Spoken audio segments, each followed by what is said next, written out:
Watch the weather with Carrie Kerrigan. Weeknights at 6 on KIMO TV, Channel 13.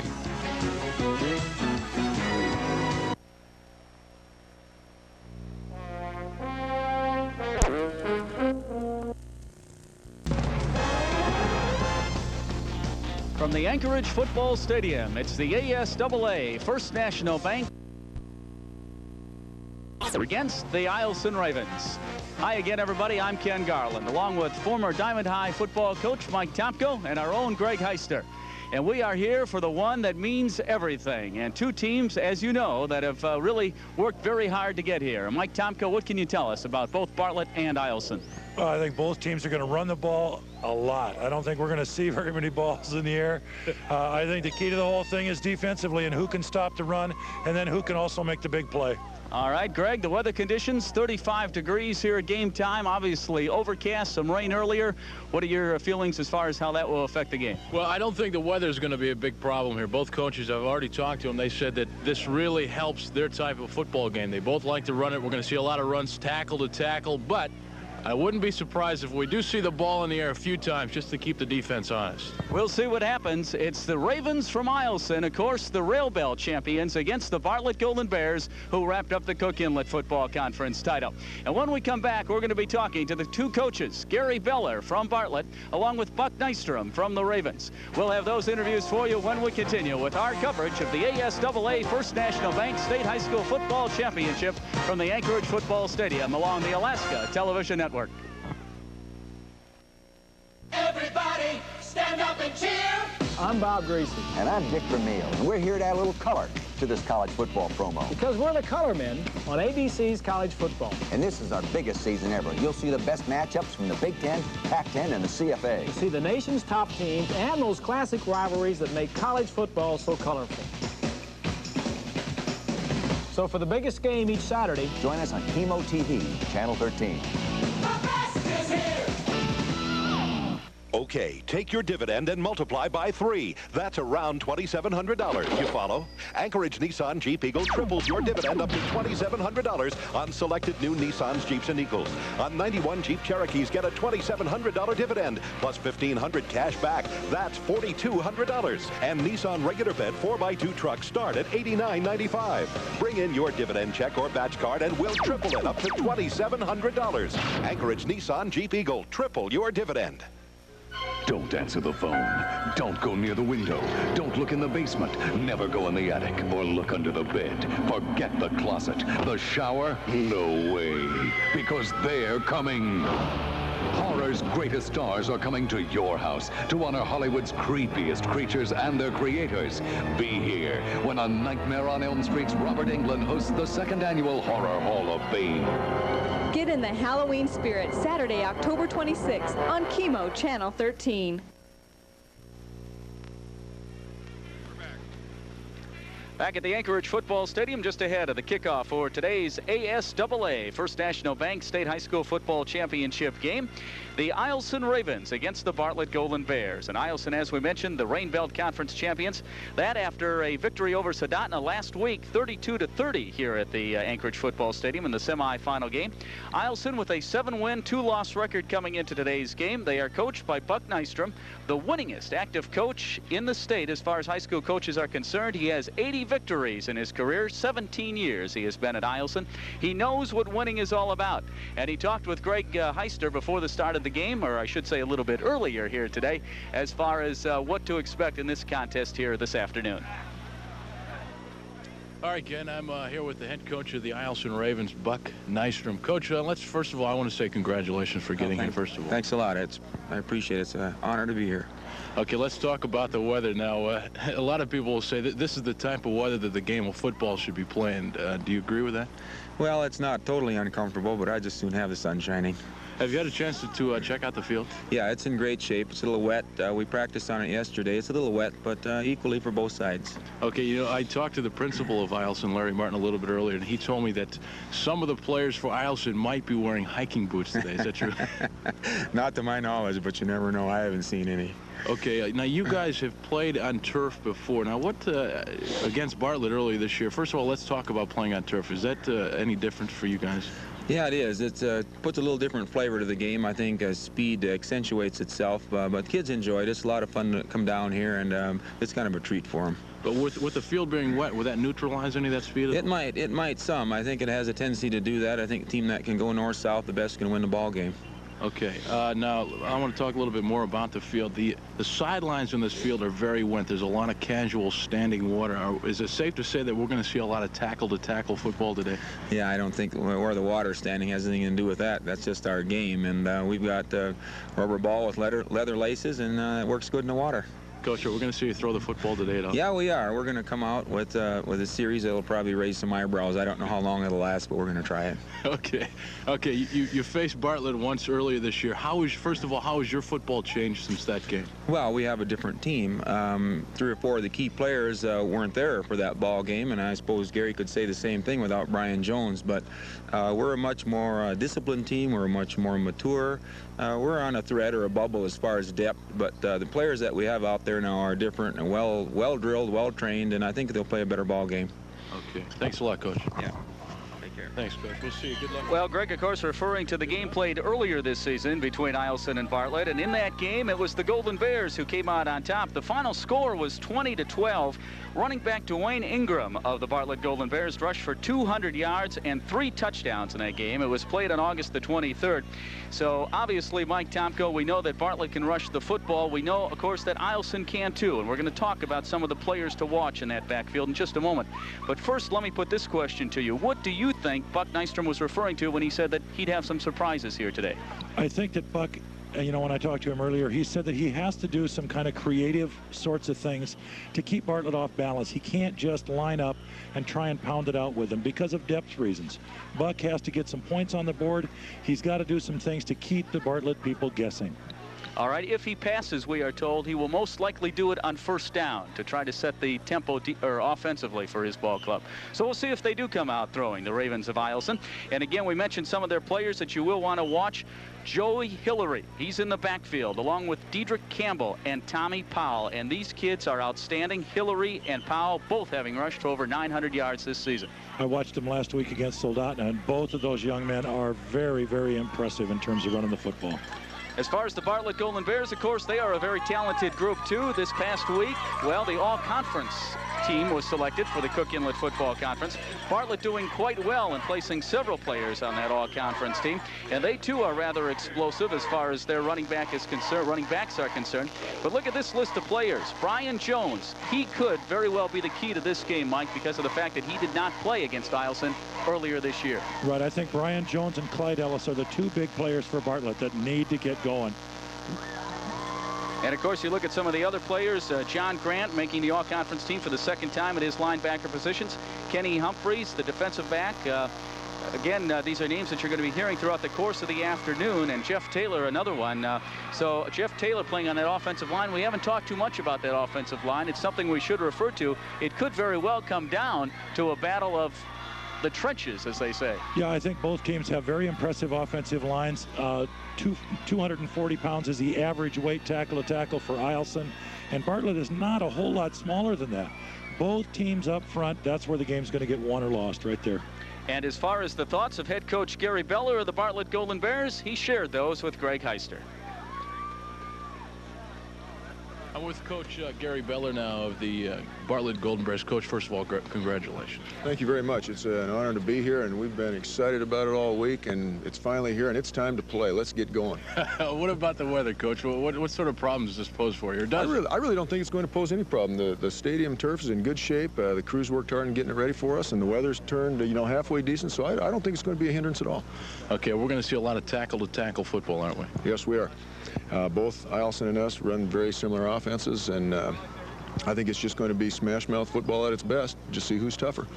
Coach, now I talked to Coach Buck Nystrom about, shoe. What sort of shoes you guys are going to wear out here? Has it changed because it's wet? I mean, you guys are used to playing on AstroTurf, of course, but no, we haven't changed a bit. If it was icy, it would have maybe precipitated a change. We told the kids to bring a pair of tennis shoes just in case it might have had better traction, but with it just being wet, the regular turf shoes will work fine. We've played on it wet before, so that's not a problem. Okay, you faced Eielson earlier in the year, a lot earlier. How has your football team changed since that game? I think we're a much better football team.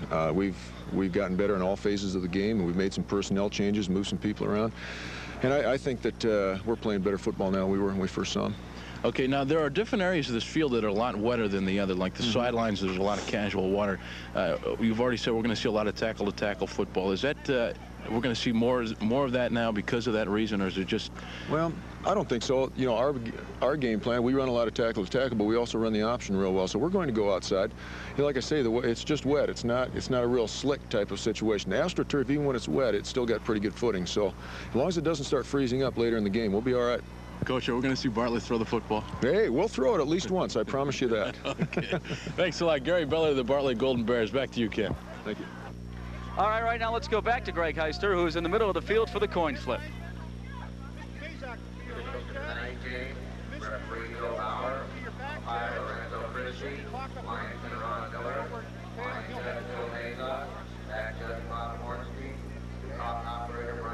Coin here, gentlemen. We'll do this. You're the visitors. That's a tail, and that's a head. Call it while it's in the air. If I should drop it, we'll do it again.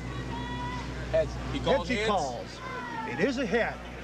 You have one to toss. You have the option to receive the ball, defend the goal, or defer your decision till the second half. You would like to receive the ball. What goal would you like to defend? This one. Gentlemen, will you put your backs to your respective goals, please? Eielson has won the toss, will receive and defend the north goal. Good luck to both of you. Back to you, Ken. Eielson will receive the football to begin the game. And once again, the referee for today's game, Bill Bauer. The umpire, Lorenzo Christie. The linesman will be Ron Miller. The line judge, Bill Masick.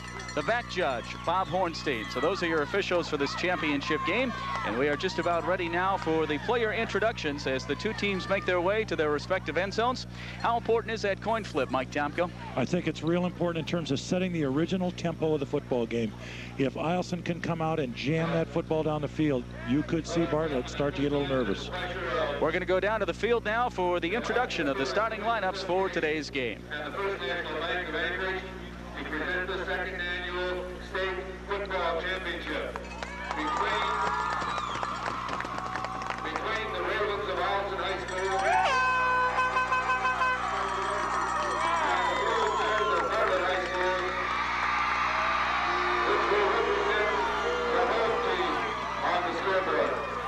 At this time, we'd like to introduce the starters for each team. Good afternoon, everybody. First on the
time, on behalf of West High School, AFJROTC, in command of First Lieutenant Kerry McDaniel, the colors will be presented.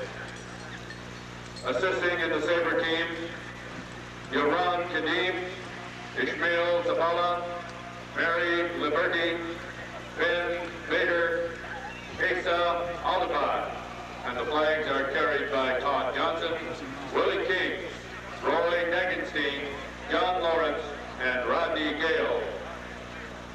Ladies and gentlemen, let me ask you to stand at this time and to join the symphonic band from Bartlett High School under the direction of Mr. Richard Blackett in the playing of the national anthem.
So the Ravens against the Golden Bears, and some of the names, of course, of the players introduced. The offensive unit for the Eielson Ravens, the defensive unit for the Bartlett Golden Bears. You'll hear those same names with the players playing both ways, of course. Yeah, I think in talking to the coaches, I think Gary told me that he has 6 players playing both ways, and Coach Nystrom says he has 7 players playing both ways. I think fatigue and depth is going to be a key factor, especially late in the fourth quarter. Well, the fourth quarter is an interesting one, and it's something that we know Buck Nystrom is worried about, because he says Bartlett comes on strong, or traditionally has, at least the last couple of weeks, in that final period. Bartlett is the kind of team, because of their talent and their depth, they tend to wear teams down, and that team speed and the strength they have up front just dominates and wears people late in the ball game. So the Golden Bears with their final huddle, now they're teeing the ball up. I think the key to the whole thing, Ken, defensively for Bartlett is their linebackers. Their linebackers and Humphreys at safety have to play well in order to beat Eielson. Rodney Bowles will do the kicking for the Bartlett Golden Bears. And back deep to receive for Eielson.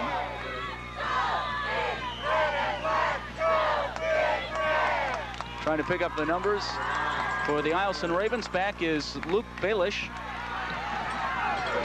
And the kick, and we are underway, and Bartlett with a short kick that time as they on-pile, and the first series should be taking place from just about the 30-yard line. Coach, so it'll be 1st and 10 for the Ravens. Yeah, excuse me, Ken, but Coach Nystrom was saying that he intends a new wrinkle right off the bat on the opening series. I think he's planning to go with some kind of no-huddle attack, and for him to do that, that is unbelievable. He's normally pretty conservative.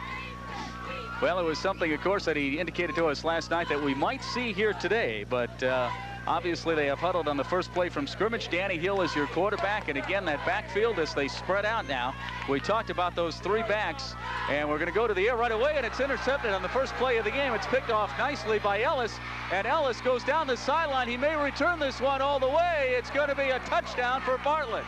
But the officials are waving it off as there is a flag down near the end zone. Looks like blocking below the waist right at the goal line area, which is going to keep Bartlett out of that touchdown. What a play to start the game for Clyde Ellis as he makes the interception and returns it, but not for the score. Danny Hill, I think you'll see, throws this ball into a lot of coverage. Danny Hill has had that problem, and you can see Ellis just stepping in front of the intended receiver, and he gets a nice block of, or I should say, a nice line of blockers out there along the sideline, Mike. But there was the block right there thrown by number 52 of Bartlett. And we do not have him on the roster. We were told that a couple of JV players were called up. He may be one of them. May very well be. It's going to be interesting now to see what Bartlett does with this first turnover. That really gives them a big boost, and of course really sets Eielson back. Defensively, Eielson's strength has to come from their front down people. So it's Bartlett who goes on to the attack. It's Ken Humphreys at the quarterback position. He'll have Ellis in the backfield along with Brian Jones, and the give over the right side, and it's a short gain as they move the ball down to about, well, we'll say close to the 20-yard line. We'll see where it's spotted here. Like I said a minute ago, the down people for Eielson are the ones that have to control the tempo defensively.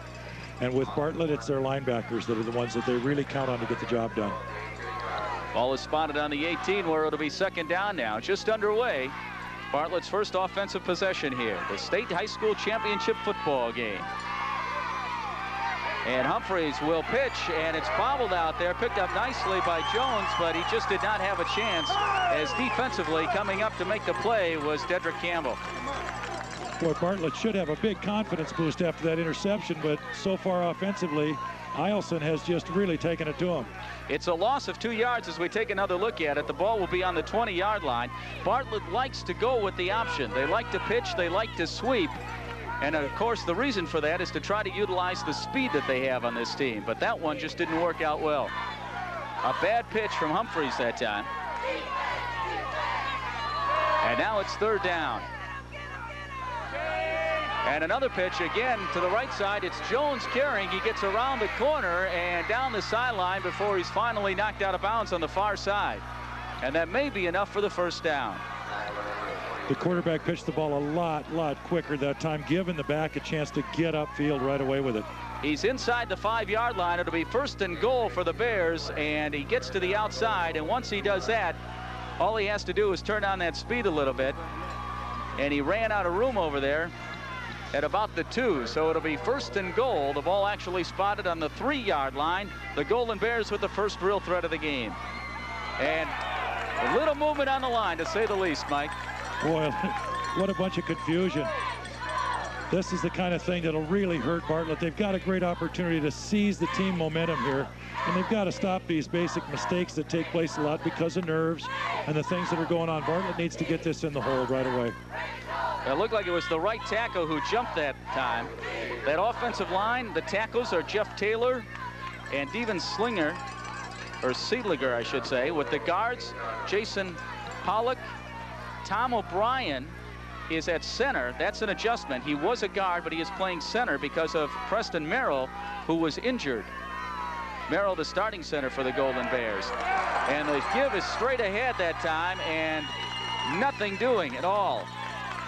As stopped at the line of scrimmage that time is Ellis.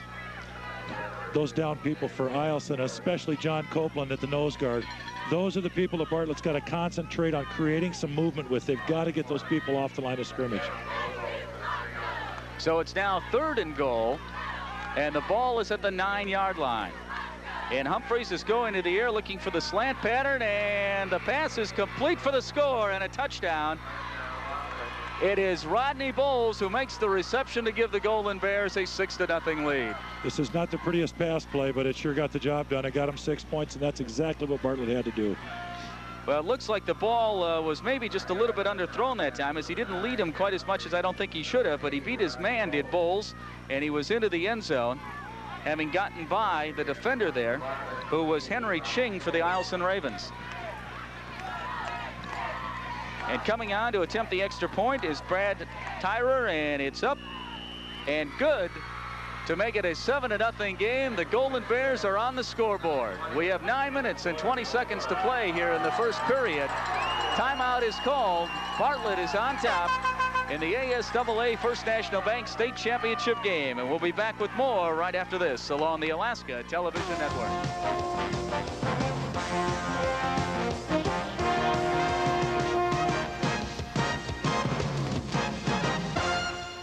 The ASAA First National Bank State Football Championships are brought to you by First National Bank of Anchorage, the one to count on. Pepsi of Alaska, the choice of Alaska's new generation. Burger King, serving Alaskans since 1975. And Alascom, communications for the last frontier.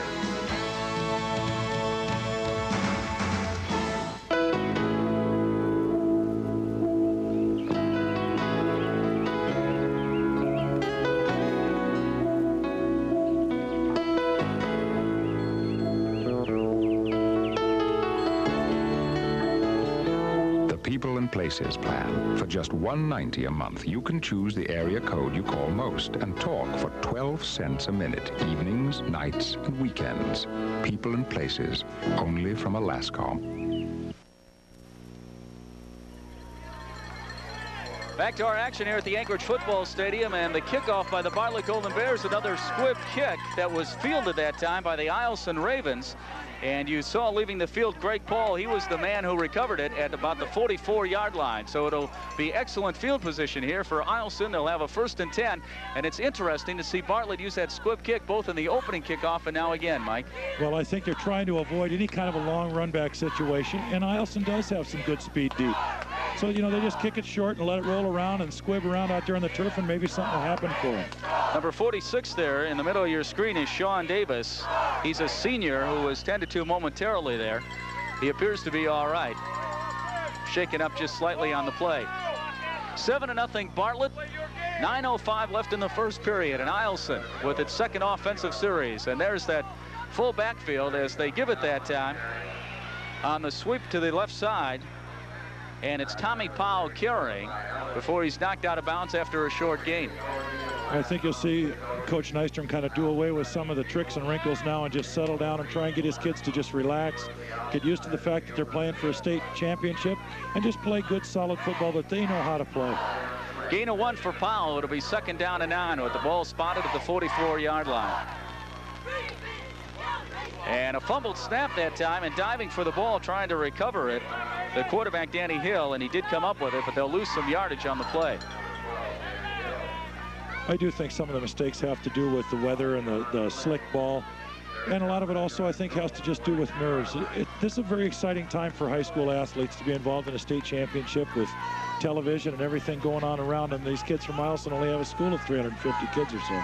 3rd and 10 now from the 42-yard line after the recovered fumble by Hill on the bad snap, and he tries to rush it himself and gets virtually nothing. So that play just didn't develop either, Mike. Yeah, it looked like some kind of broken play. The quarterback just tried to get the very best out of it he possibly could. So it'll be a punting situation now for the Ravens on 4th down. As Hill comes off the field. That interception, by the way, that he threw earlier on the first play of the game that was picked off by Ellis was the 13th interception that he has had this season. And he does have that problem with throwing into coverage. Well, when a team doesn't concentrate on throwing the ball, it's real hard for a quarterback to just make that instant adjustment. You really do need to practice that a lot if you're going to throw the ball successfully. And a bad kick off the side of the foot that's going to roll out of bounds, and it'll be the Bartlett ball in Raven territory at about the 48-yard line. So a poor kick. Yeah, very poor kick. And these are the kinds of things that Eielson has to avoid. You know, they've really put themselves in a hole to the point where they really can't get any momentum going. They can't get their excitement level up. So Bartlett now with a 7-0 lead, and the ball just across the 50. It's spotted at the 49-yard line of the Ravens, and it's 1st and 10. Humphreys at quarterback, and again, it's Ellis and Jones behind him in the I formation, and the pitch is to Jones as he tries to get to the right side. And look at the pursuit by the Ravens, but he gets over jumps over the defenders and gets some running room to the outside. Boy, 2 missed tackles on the option pitch, man. That really would have helped Eielson out. They've got to do something to get their excitement level up and get going. And if the offense isn't going to do it, then these defensive kids have to do it. Should be a gain of about 8 yards. We'll see where the ball is spotted. It'll be put down at the 43-yard line. So call it a 6-yard pickup, and it's now 2nd down at 4. Eielson did exactly what it wanted to do on that play. Every time Jones touches the ball, Buck Nystrom wants as many players around him as possible defensively, and they had good pursuit that time. 2nd and 6, and the give is to the second man through, and some good running room, and breaking into the open for the Bartlett Golden Bears is Dwayne Ingram, and Ingram is going to score. Ingram, the third man in that backfield that we talked about, who had such a big outing in the first game between these two teams back in August, found some running room. Bartlett is so deep in the skill positions, and you'll see on a little simple counter play here, Dwayne Ingram avoids a couple 3 tacklers and then just breaks it loose. He's off and running. It's a 42-yard touchdown run for Ingram, and you can see the missed tackles. And it's a shame. Joey Hillary had a chance at him, Mike Wilson also, but it's tough to bring him down with his speed with just an ankle tackle. 13-0 Bartlett, as the Golden Bears have struck lightning fast here in the first period. Something's got to happen to just calm Eielson down and get them back into the ball game. They need to just make one play at a time, make things happen gradually and slowly, but yet make them happen nonetheless for their team. The touchdown pass to Rodney Bowles, and now the 42-yard touchdown run by Ingram. And it is 13-0. His timeout is called here momentarily, and that's Gary Beller you're looking at, talking to his unit out there right now on the special teams. Things going pretty well for Beller at this point. Gary, of course, the coach of the year for 1991 for the season just completed. I'll tell you what, if I was Coach Gary Beller, I'd be pretty calm and pretty confident right about now, leading by 13. And the way his kids have come to the occasion and played extremely well. Bartlett was 6-2 overall this season. They were 4-1 in the Cook Inlet Football Conference. And their conference championship, well, they're second in 3 years. And now they're on the verge, even though it's very, very early in this game, they're on the verge of trying to sew up a state championship. This is the kind of thing that Eielson has got to make stop. I mean, they've got to quit just giving Bartlett these opportunities one after another with missed tackles and things like that to allow Bartlett to use those great athletes. Rodney Bowles with the extra point. That's good. 14-0 Golden Bears. 6:59 left to play here in the first period. Well, we've got to see a different Eielson team here pretty quick. So the two teams again meeting now on the sidelines, and Buck Nystrom meeting with his squad. Now this is something that happened last week. There were no scores that resulted late in the game in the fourth quarter when Eielson played against Soldotna. I take that back. Actually, there were a couple of scores. There were some turnovers made in that game. Yeah, Eielson was fumbling the ball, and Soldotna kept taking advantage of them. Soldotna made all the big plays. And that was late in the game, and it looked like Eielson might get the momentum to turn to come back to possibly win that game, or Soldotna rather. Eielson shut them down, and it was Nystrom who said, "Don't panic." And he called his team over to the side, talked with them just as he did now, and tried to reassure the athletes that everything was all right. This is a real good football team, and Coach Nystrom's a very good coach. I think you'll see a little different team here pretty soon. Once again, the squib kick, and I'm not sure, Mike, even though it obviously is an onside kick, I'm not sure that's the intention here. I think it is the intention to kick the ball hard and on the turf and just hope for a strange bounce or a strange roll and make those linemen up front try to handle it and keep the ball out of the hands of Hillary and kids like that. Ball is going to be spotted now at the 47-yard line. And it'll be 1st and 10 for the Eielson Ravens, as once again they were able to recover the kick. Bartlett doesn't seem real concerned with giving up the field position, so maybe Eielson could take advantage of it.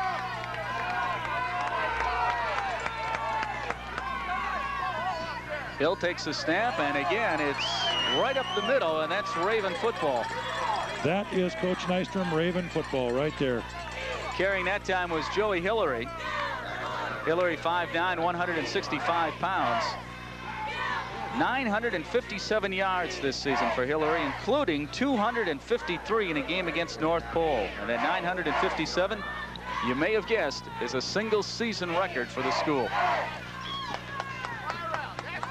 And this time it's the first man who gets the ball, and stacked up there across the midfield stripe at about the 48-yard line is going to be Tommy Powell.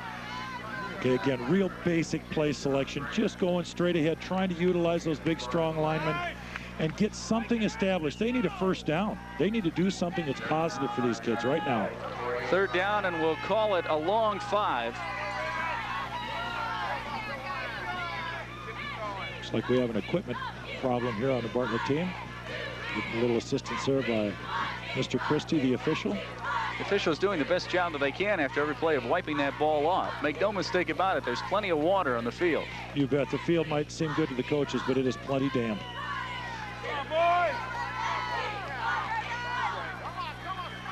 The pitch to the right side that time, and nice pursuit as they drag down Hillary, the ball carrier that time. And that pursuit coming by Jeff Taylor. Taylor, as we mentioned, an all-conference player and showing his stuff on that play. As Joey Hillary comes around the corner here, Ken, watch his feet keep driving even as the tacklers are on him. Even going over backwards, those legs are still driving. Taylor was number 51 who got his hands out on his jersey that time. 4th down now. 4th and about 2 yards to go, and the Ravens will give it a shot. It's Hillary up the middle. He's got the first down. Across the 40 as he moves the ball down to the 36-yard line. That should have a good calming effect for that football team. This is great to see. Now they're lining up playing good Eielson football like they know how to do. This is good stuff now. And again, I think a lot of that has to do with that timeout, as we mentioned, when Buck Nystrom called the team over to the side and just talked with them.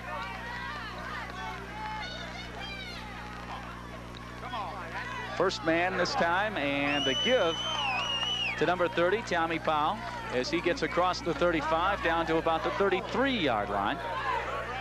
You know, they're just following those big, strong linemen in there and just keeping their legs moving, and that's the kind of thing they're trying to do. Some of those linemen, Copeland and Devon, York, Schwartz, those are the kids that have to win the football game for Eielson, and right now they're the ones that need to calm down and get Eielson back in the game.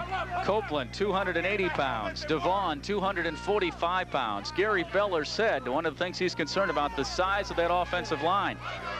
The Eielson players outweigh the Bartlett players on the line by about 30 pounds. As they move the ball down to the 30-yard line, and carrying the ball that time again was Powell. You know, so it'll be a third down situation, Mike. Again, watch these linemen now, and their feet come on off the ball. Their feet are driving and churning. That allows the back a chance to get in there behind him and then just pick his hole. 3rd and about 2, and the give is to Hillary, and he is stacked up nicely. Good pursuit that time by the Golden Bears. And I believe the initial hit down there was made by Henry Sati. So it'll be another 4th down situation now. And timeout is going to be called. The Ravens want to talk this one over. The ball spotted at the 28-yard line. When we come back, it'll be 4th and 3 for the Eielson Ravens, with the Golden Bears leading 14-0 in the ASAA First National Bank State Championship game.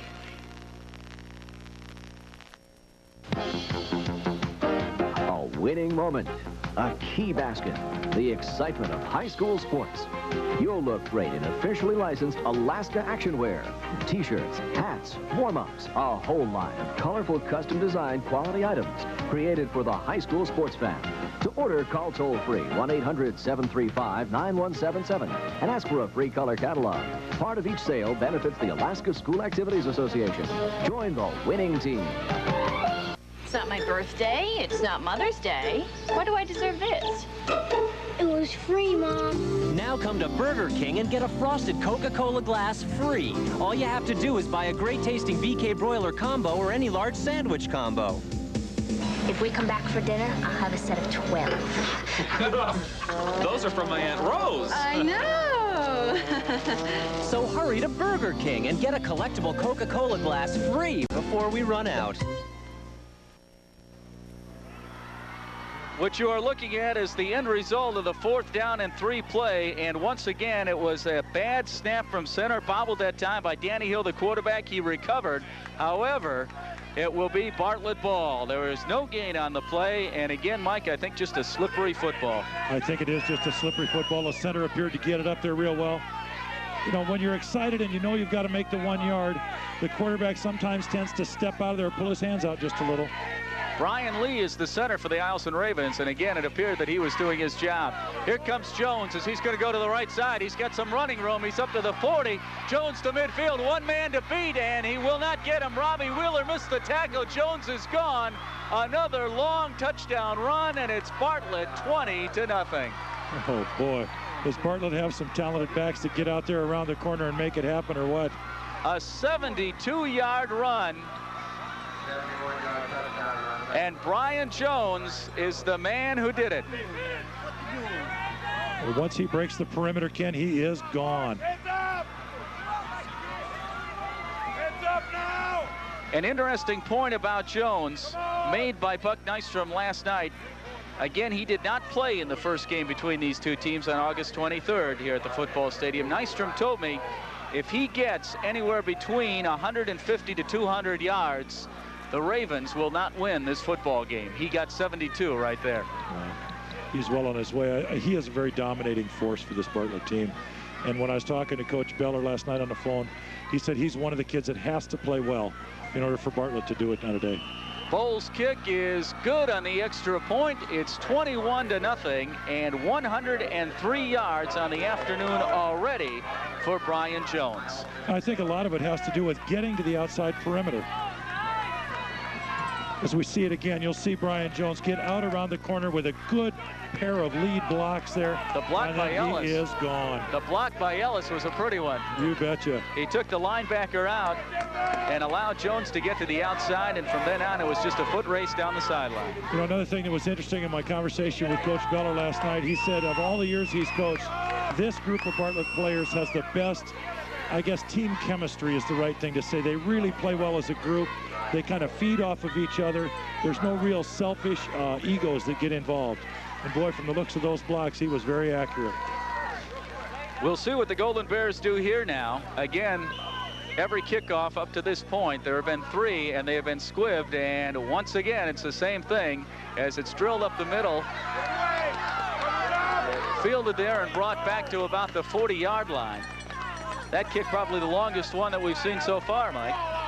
You know, when a ball is kicked like that, it really doesn't give a return team a chance to set up any kind of a return. They have to just take the ball as it comes to them and get the best they can out of it, so they don't get a chance to really try and establish any kind of cross-blocking scheme or wall type of return. Bowles' kick returned by Tommy Powell that time, and the ball spotted at the 40-yard line where it'll be 1st and 10. Trailing by 3 touchdowns, the Ravens from Eielson, the Rail Belt champions. As the give is to Hillary, and he is met and dropped in the backfield.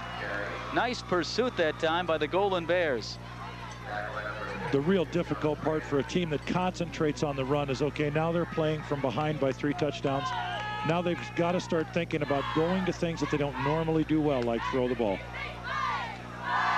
Well, you've got to wonder. It's a good point. How long can they keep it on the ground? How far behind can they fall before they put it in the air? Again, all 3 men in the backfield. And they do not give it to, well, they faked it that time to Powell, what they did, and then they pitched it back, and we're going to have a flag on the play. I think we also had an inadvertent official's whistle from the looks of it. So it was just the whistle and no flag then. Exactly what it looks like here. The officials definitely blew that call if that's what happened. 21-0 Bartlett, 2:01 to play here in the first period. That was a great job of ball handling on that option there. Had me fooled too. I was waiting for the dive man to go down. David Devon, the offensive tackle, talking to the officials. Devon is an interesting story because of his size, as we mentioned. He's 6'4" and 245 pounds. Well, from his body build and from what I've seen him play, in my opinion, he is definitely a real solid college prospect. Well, there's what the backfield has done so far, at least last week, I should say, against Soldotna. Those are some pretty impressive numbers. And you got an idea of what's been happening in this game. Now they're going to air it out. The long pass is broken up as it's incomplete. The intended receiver was Robbie Wheeler. And back defensively covering for Bartlett that time, number 9, Kenny Humphreys. Kenny Humphreys was an all-conference safety for Bartlett. Again, Eielson's throwing the ball into a lot of coverage. There were 3 yellow shirts around their only receiver in the area. Third down situation now, ball on the 39-yard line, and again they have to get to midfield for a first down. So it'll be 3rd and 11.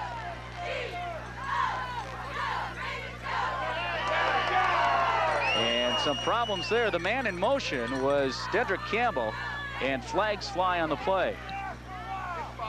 Looks like Bartlett jumped offside here. Give Eielson another 5 yards and a chance to get in under that 10-yard mark for their first down. See, Eielson's going to get out of their game plan here, Ken, if they aren't careful, and they need to stay with things that they're real successful at. Even though it eats up a lot of time, they've got to stick with what got them here. So it'll be 3rd down. Call it 3rd and 6 now. Once again in motion is Campbell, and going to the air is Hill, and the pass is complete for a 1st down. Humphreys making the tackle, but the reception is made there by Shipman, Brian Shipman, and he was the man who caught both passes last week that the Ravens attempted against Soldotna. Very nice little crossing pattern. Shipman goes up after the football right in the middle of all those shirts and holds right on. Brian Williams helping Humphreys out defensively, but it's a 1st down for the Ravens. The ball on the 40-yard line, 1st and 10. And they try the right side this time as getting stacked up on the carry. You know, if Eielson could just stay patient here and do, like I say, you know, some of the things that got him here, mix it in. They're going to have to throw the ball a little bit more than what they would like to, but they've got to mix it up a little and just keep it moving. 1st down after 1st down. Tommy Powell, the ball carrier on that last play. He was stopped by Sean Davis after a gain of 1. It's 2nd down and 9. And the give is to Hillary, and he is met and dropped after a gain of about a yard as well. So good defense. Clyde Ellis that time coming up to fill the hole. And Mike, it looked like that play was developing before Ellis cut in there to make the tackle. It was developing, and that, again, that's one of those plays that they ran very successfully last week and gave Hillary over 150 yards. And 4 touchdowns, as we just saw. So the ball spotted on the 40. We're down to the final 25 seconds of the period. We'll call it 3rd down and 7. And it's Hillary up the middle, but he's going to be stopped short of the 1st down by about a yard. Good run that time as he moves the ball down to the 36-yard line. This will create another 4th down and short. And let's see now if they can make something happen here. Last time the quarterback and center mishandled the ball. This is another one of those where Coach Nystrom has to just go ahead and go, I think, and get it going. 3 touchdowns down. So timeout is called. The Ravens are 1 for 2 on 4th down plays. We've got another one when we come back. The quarter has expired at the end of the first 12 minutes of play in the ASAA First National Bank State Championship football game. Bartlett 21, Eielson nothing on the Alaska Television Network.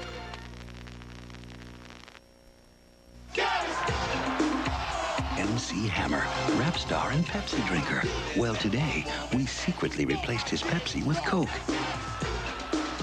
Let's see what happens. Feelings, nothing more than feelings. Hammer! Problem.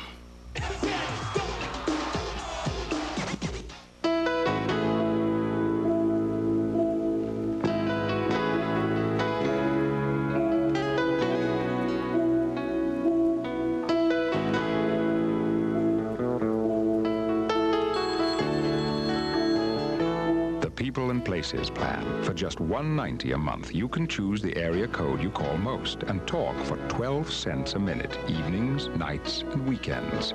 People and Places, only from Alascom. 4th down and a yard to go. The ball on the 36. Eielson trailing 21-0. A big play here and a big gain for Hillary up the middle as he gets the 1st down. The drive will stay alive.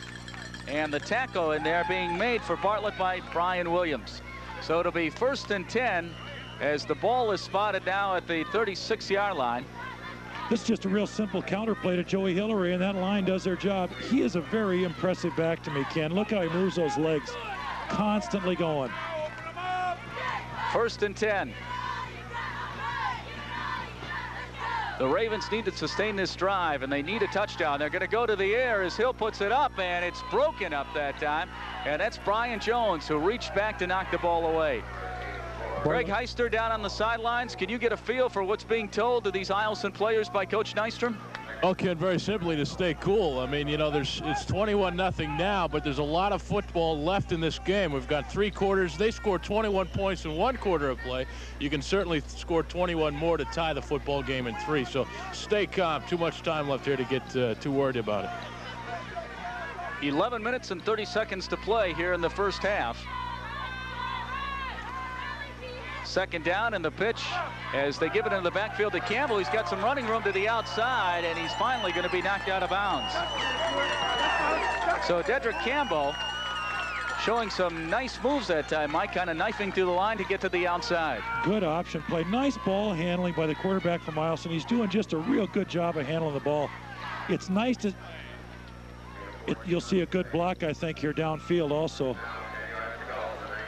Eielson has some very talented people in the backfield. Brian Williams finally forcing him out of bounds once he got into the secondary. And on first down, the give is over the left side. And Clyde Ellis makes the stop as he brings Tommy Powell to the turf. I don't know, Ken, you know, as I watch this thing, it just seems to me, my feeling is that the Eielson players and coaches and things have just kind of calmed down. They've said, hey, we're going to do these things. No matter what happens, we're going to do them. Gain of 2 on the last play, make it second down and 8 with the ball on the 17-yard line. Once again in motion is Campbell, and going to the air, and the open receiver was Shipman that time, but Hill overthrew him. Boy, he was wide open too. That was a great play fake.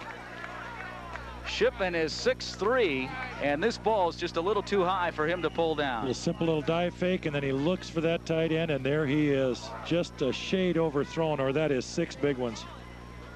Humphreys never would have got back in time on the defense, so it's going to be third down now. Still with the ball on the 17. We'll call it 3rd and 8. And Buck Nystrom going out to talk to his team right now. We've seen Eielson throw the ball more today than they threw it all last week. We aren't even halfway through the second quarter yet. Well, again, they like to run out of that wishbone formation, do the Ravens, with the 3 backs that they have in the form of Hillary, of course, and Powell and Campbell. And they've been doing a fairly effective job of that, Mike. I mean, they have put it up more than they have in the past, but then again, you know, they've had to in this situation. Let's go back now to Greg Heister down on the sidelines there by Eielson Ravens. Greg?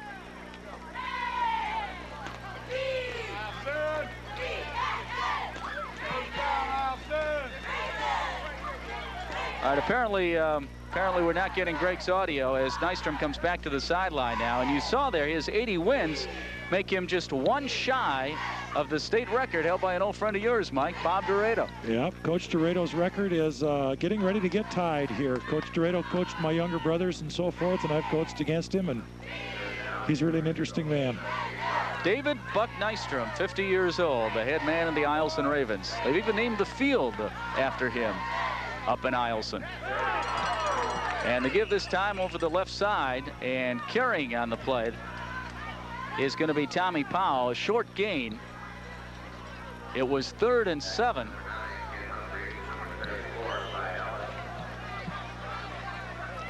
And he was stopped after a 3-yard gain. It's a pretty long 4th down try here, and Eielson needs to be successful.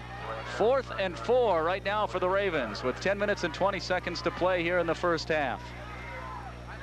And they're going to reverse it and trying to get some running room to the right side, but hit hard is Dedrick Campbell, and a nice hit by the Bartlett defense that time, applied by Brian Williams. Boy, Brian Williams. Boy, let's watch this hit. This is a big league hit.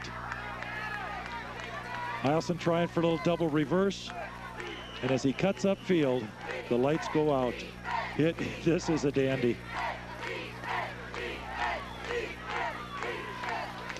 Stop short on 4th down, so the ball is turned over to Bartlett now on downs. It's 1st and 10 for the Golden Bears from their own 10-yard line. 9:56 remaining in the first half, 21-0 in favor of Bartlett. Eielson's had some opportunities, and they seem to be just a step away from following through and getting into a good rhythm. And the Golden Bears keeping it on the ground. Short gain across the 10. That was Brian Jones carrying that time. Gain of about 1 as the ball's on the 11. It'll be 2nd down and 9. Bartlett should just sit there and just run the ball, tackle to tackle. They'll burn up an awful lot of time and keep the ball away from the Joey Hillarys and the Eielson attack. 2nd and 9. We're going to go back to Greg Heister on the sidelines after this play. And the give that time, I believe, is to Jones, and he is stopped short after about a 2-yard pickup. Check it, it was not Jones, that's Ingram carrying the ball. Dwayne Ingram is not someone you want to let get started very much. 3rd and 6. Greg Heister on the sidelines. What can you tell us? You know, Ken and Mike, we've seen a very interesting ball game. You know, we talked in the pregame that we're going to see a tackle-to-tackle football game. We've seen 1 pass for a touchdown. We've seen 2 sweeps for a touchdown, and we've seen a reverse here by Eielson. What's going on? What happened to these conservative coaches, huh? Pre-game talk, Greg. Pre-game talk. And stopped in the backfield that time as the Raven defense comes pouring through, and they shut down the attempted run. Brian Williams is nailed. He lost about 8 yards on that play, Mike. And it's going to be 4th down, and Bartlett is going to have to give up the football. Boys, you brought up that point, Gray, another reverse. You know, here we are. We're saying conservative, and these coaches are letting it all go.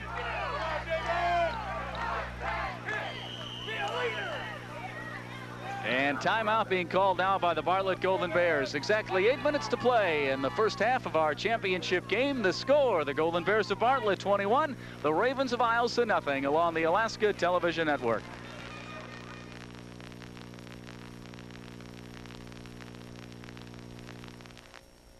What makes you cool is your attitude, your inner self. It's not the way your hair is cut. It's not the clothes you wear. Not the clothes you wear. It's not what you drink. You got that right.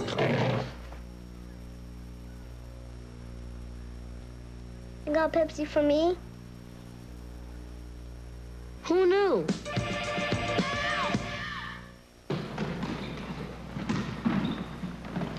Le cilet, par-dessus les toits, si bleu.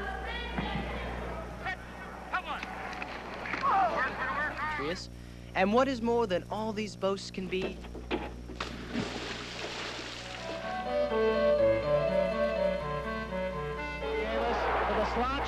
Because we believe in Alaska's future, we're committed to Alaska's youth. First National Bank proudly sponsors the Alaska School Activities Association.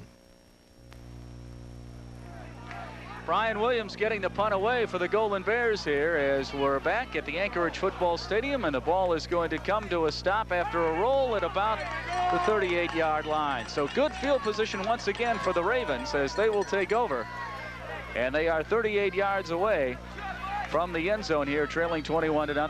Eielson's had real good field position all day long as a result of the squib kicks and now some good defensive plays.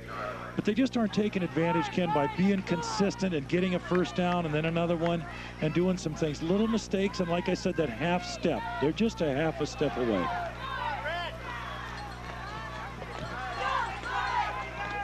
Danny Hill brings him up to the line of scrimmage.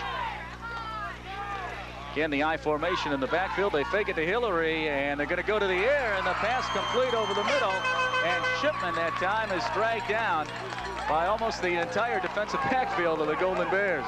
That's that same crossing pattern to Shipman that they threw a little bit earlier. Shipman's done a nice job. He's a 6'3". He's a big, tall receiver. You can see a little play action fake off the right. He steps and then throws back to the crossing route. Brian Williams getting credit for the tackle that time, and a good pass from Danny Hill, as that one was good for 14 yards and a first down. Ball on the 24-yard line.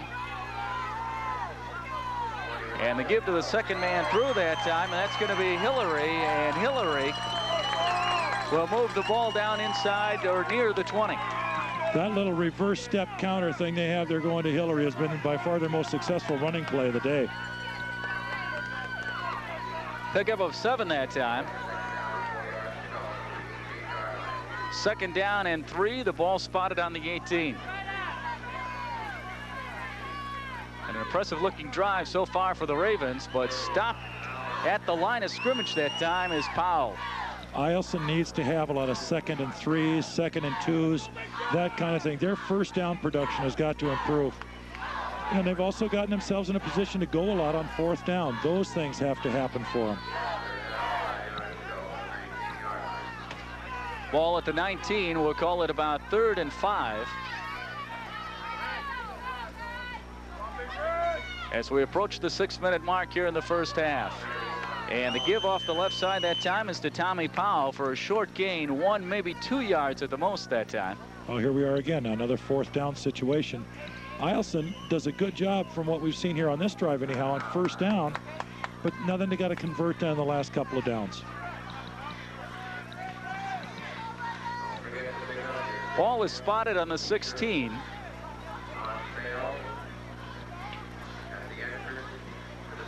And once again, a timeout called here, Mike, as the coaches talk to their respective teams. Yeah, it'd be real nice to know what Coach Nystrom is telling his players. You know, he's got to pick up a couple of yards here on fourth down. They need to have something good happen for them prior to the half. This may very well be the last time they touch the ball in this half. So they've got, I think, to make something happen right now. Fourth down and 2 yards to go. Let's go back to Greg Heister, who's on the sideline.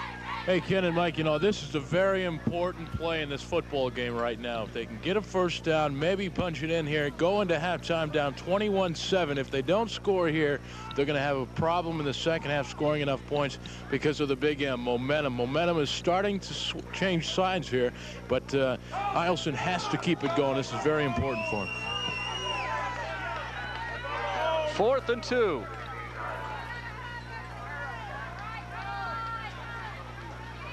And they're going to give it to Hillary, who has trouble with the handoff that time. Or Powell, rather. Excuse me. That was Powell on the carry, and he was stopped by Jones.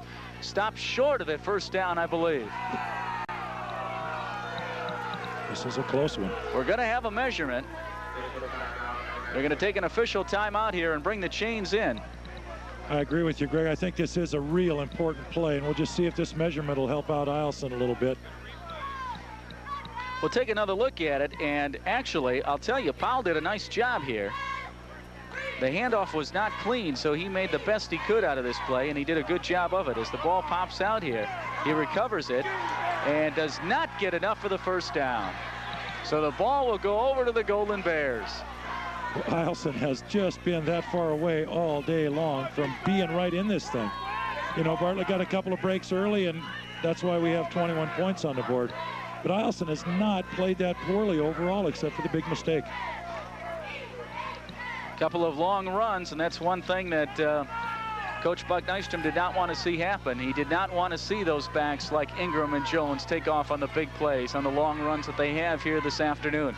5.5 minutes remaining until halftime, and up the middle is Ellis, and Ellis with a good gain as he comes across the 20 to about the 23-yard line. As we get ready to go into halftime, I start thinking about how it's got to be real tough now for Coach Nystrom to keep his players' chins up. Keep them believing that they can be playing in a state championship game and how they deserve to really be here and how they can possibly come back. The line of scrimmage will be the 22, so it'll be 2nd down and 5. And staying on the ground are the Golden Bears as they give it this time. And we'll wait for him to unpile. It's hard to tell. It's going to be Jones who's at the bottom of the pile. So a short gain for Jones as the ball now marked on the just about at the same original line of scrimmage, it looks like. We'll call it 3rd and 5. Not much gain, if any, for Jones that time. 21-0 in favor of Bartlett. And the pitch back to Jones, and good pursuit by the Ravens as they eventually run him out of bounds on the far side. Well, this will be a good opportunity now. Eielson should get the football back again. Tommy Powell responsible for this play, Mike, as there's the pitch back to Jones, and he's a little one-on-one there with Wheeler. He gets around him, and then here comes Powell, number 30, coming across to knock him out. I just can't get over how when the Bartlett pitch back gets to that outside, there is just almost no one out there to make the play. Punting situation once again for the Golden Bears. And doing the punting for Bartlett is Brian Williams. One man back to receive for the Ravens, but this one off the side of his foot that time, and they're going to let it roll, and it is finally touched there accidentally by one of the players for Bartlett at about the 36-yard line. That ball hit Ellis, Clyde Ellis, as it was bouncing around down there. So once again, the Ravens with excellent field position. Mike, we were talking about field position as being a factor in this game. Well, Eielson's had all the field position advantage of the day. They just don't have any points on the board. They haven't converted that real good positive field position that they've had in any kind of points. 4 minutes and 4 seconds remaining here in the first half of play. First National Bank State High School Football Championship game between the Golden Bears of Bartlett and the Ravens of Eielson. Eielson, of course, a military school located just outside of Fairbanks. Eielson Air Force Base. And Mike, you alluded to it earlier, 340 students is all they have in their senior high. Here comes another reverse, and it's Hillary, and Hillary dragged down from behind. Good pursuit that time for Bartlett. John Grant making the tackle. You know, we've talked about the Eielson speed in the backfield. Bartlett has some real state-class sprinters and real good overall team speed. And so those long, slow developing plays are going to be real difficult to run against Bartlett. No gain on that play as the ball still at the 36-yard line. We'll call it 2nd and 10.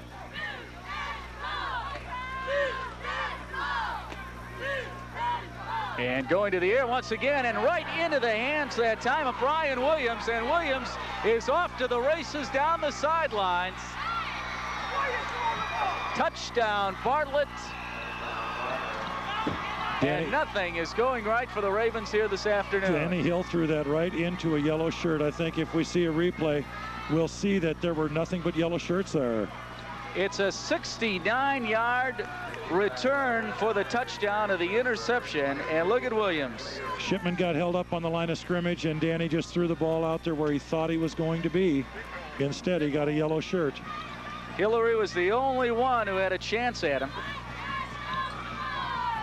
27-0 in favor of Bartlett. That's really difficult, you know, and now they're getting ready now to go into the half. That's really tough for the Eielson kids now to keep their chin up and keep going. 3 minutes and 3 seconds remaining.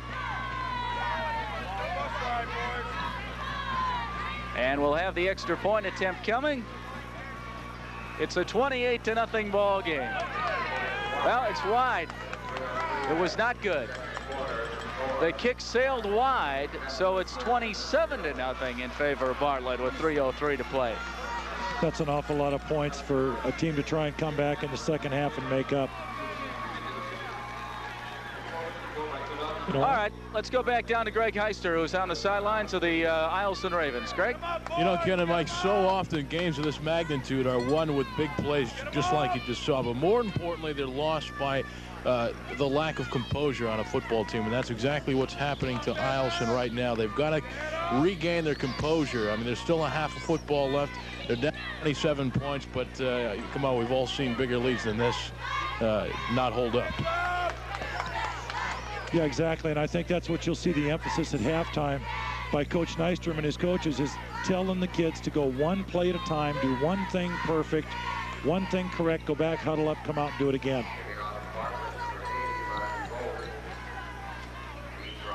The deep man for the Eielson Ravens is Luke Baelish. I don't expect him to see the ball based on what we've seen. And another squib kick. And this one will get through to about the 30-yard line. And the scramble is on for it down there. It looks like it was recovered by Eielson. Again, Austin doesn't get a chance to establish any kind of blocking scheme for a return game.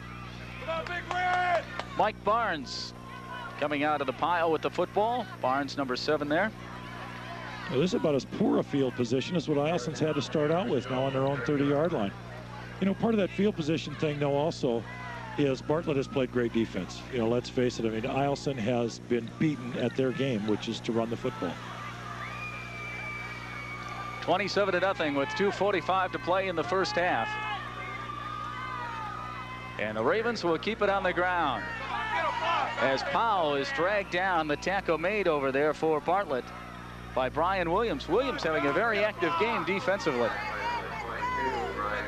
So Tommy Powell held to a short gain. And our thanks to the sponsors of today's football game. Of course, without their help, there's no way we could do this. And tonight's broadcast brought to you in part by First National Bank, Burger King, Alaska, and Pepsi Cola. Play action passes. They're going to go incomplete over the middle that time. The pass intended there for Dedrick Campbell that time, but he was covered well. Once again, Humphreys back on the defense for Bartlett, along with Brian Williams again. This is a very well thrown ball, and Dedrick had him beat. All he had to do was just hold on to the Brown deal and make it go happen. That ball hit him on the pads, Mike. It looked like the way it came off his chest there, that maybe... exactly, the ball came into his shoulder pads and just bounced away. Hit him in the wrong spot. Right. That's the kind of play, though, that Eielson has to start have work for him in order to get back in this thing. 3rd down and about 7, and they try to go to the right side, and drag down there is Campbell. So nothing developing on that play whatsoever. Good pursuit by the Golden Bears that time. Tackle made by Tom O'Brien. So O'Brien, the senior with the Golden Bears, would love to close out his career with the state championship. You know, as I talked to Coach Whitehurst and so many other coaches around town, they felt that Bartlett's defense was the thing that would determine the outcome of the ball game. So far, boy, they've been very, very accurate. Brian Shipman will do the punting for the Ravens as he fields it on a short hop and gets a good kick away, and it's going to be fielded for Bartlett by Brian Williams, who watches it now come off his hands and roll out of bounds. So it will be Bartlett ball at about the 29-yard line. 1st and 10 for the Golden Bears with 1:12 to play. 27-0 in favor of Bartlett. Certainly not what we expected. We expected a close game. We expected a low-scoring game. You know, we expected teams that were going to slug it out. We knew that both teams had big play capabilities. So far, Bartlett's been the only team with the big play. And I think that's the reason for the 27-0. You know, Eielson hasn't had anything real big break for them yet today.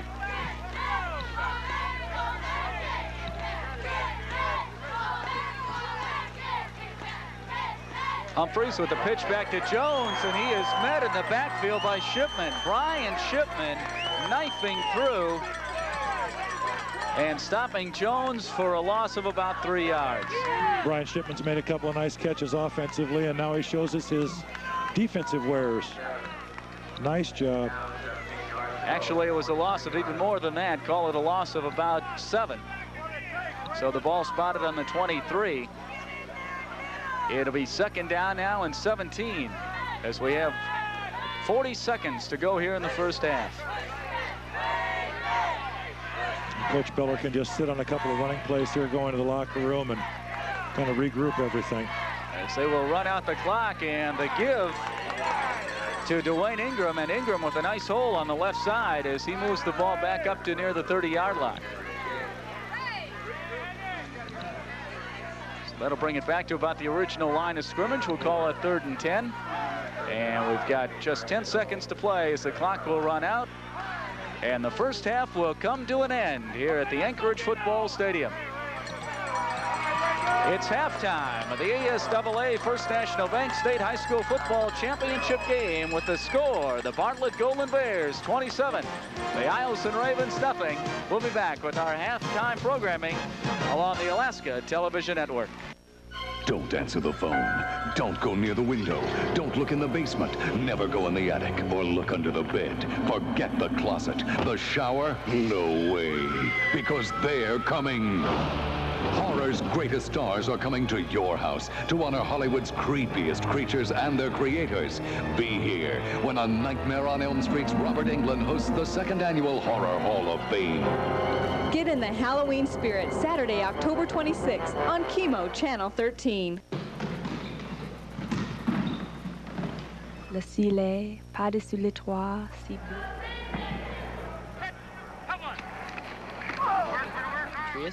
And what is more than all these boasts can be?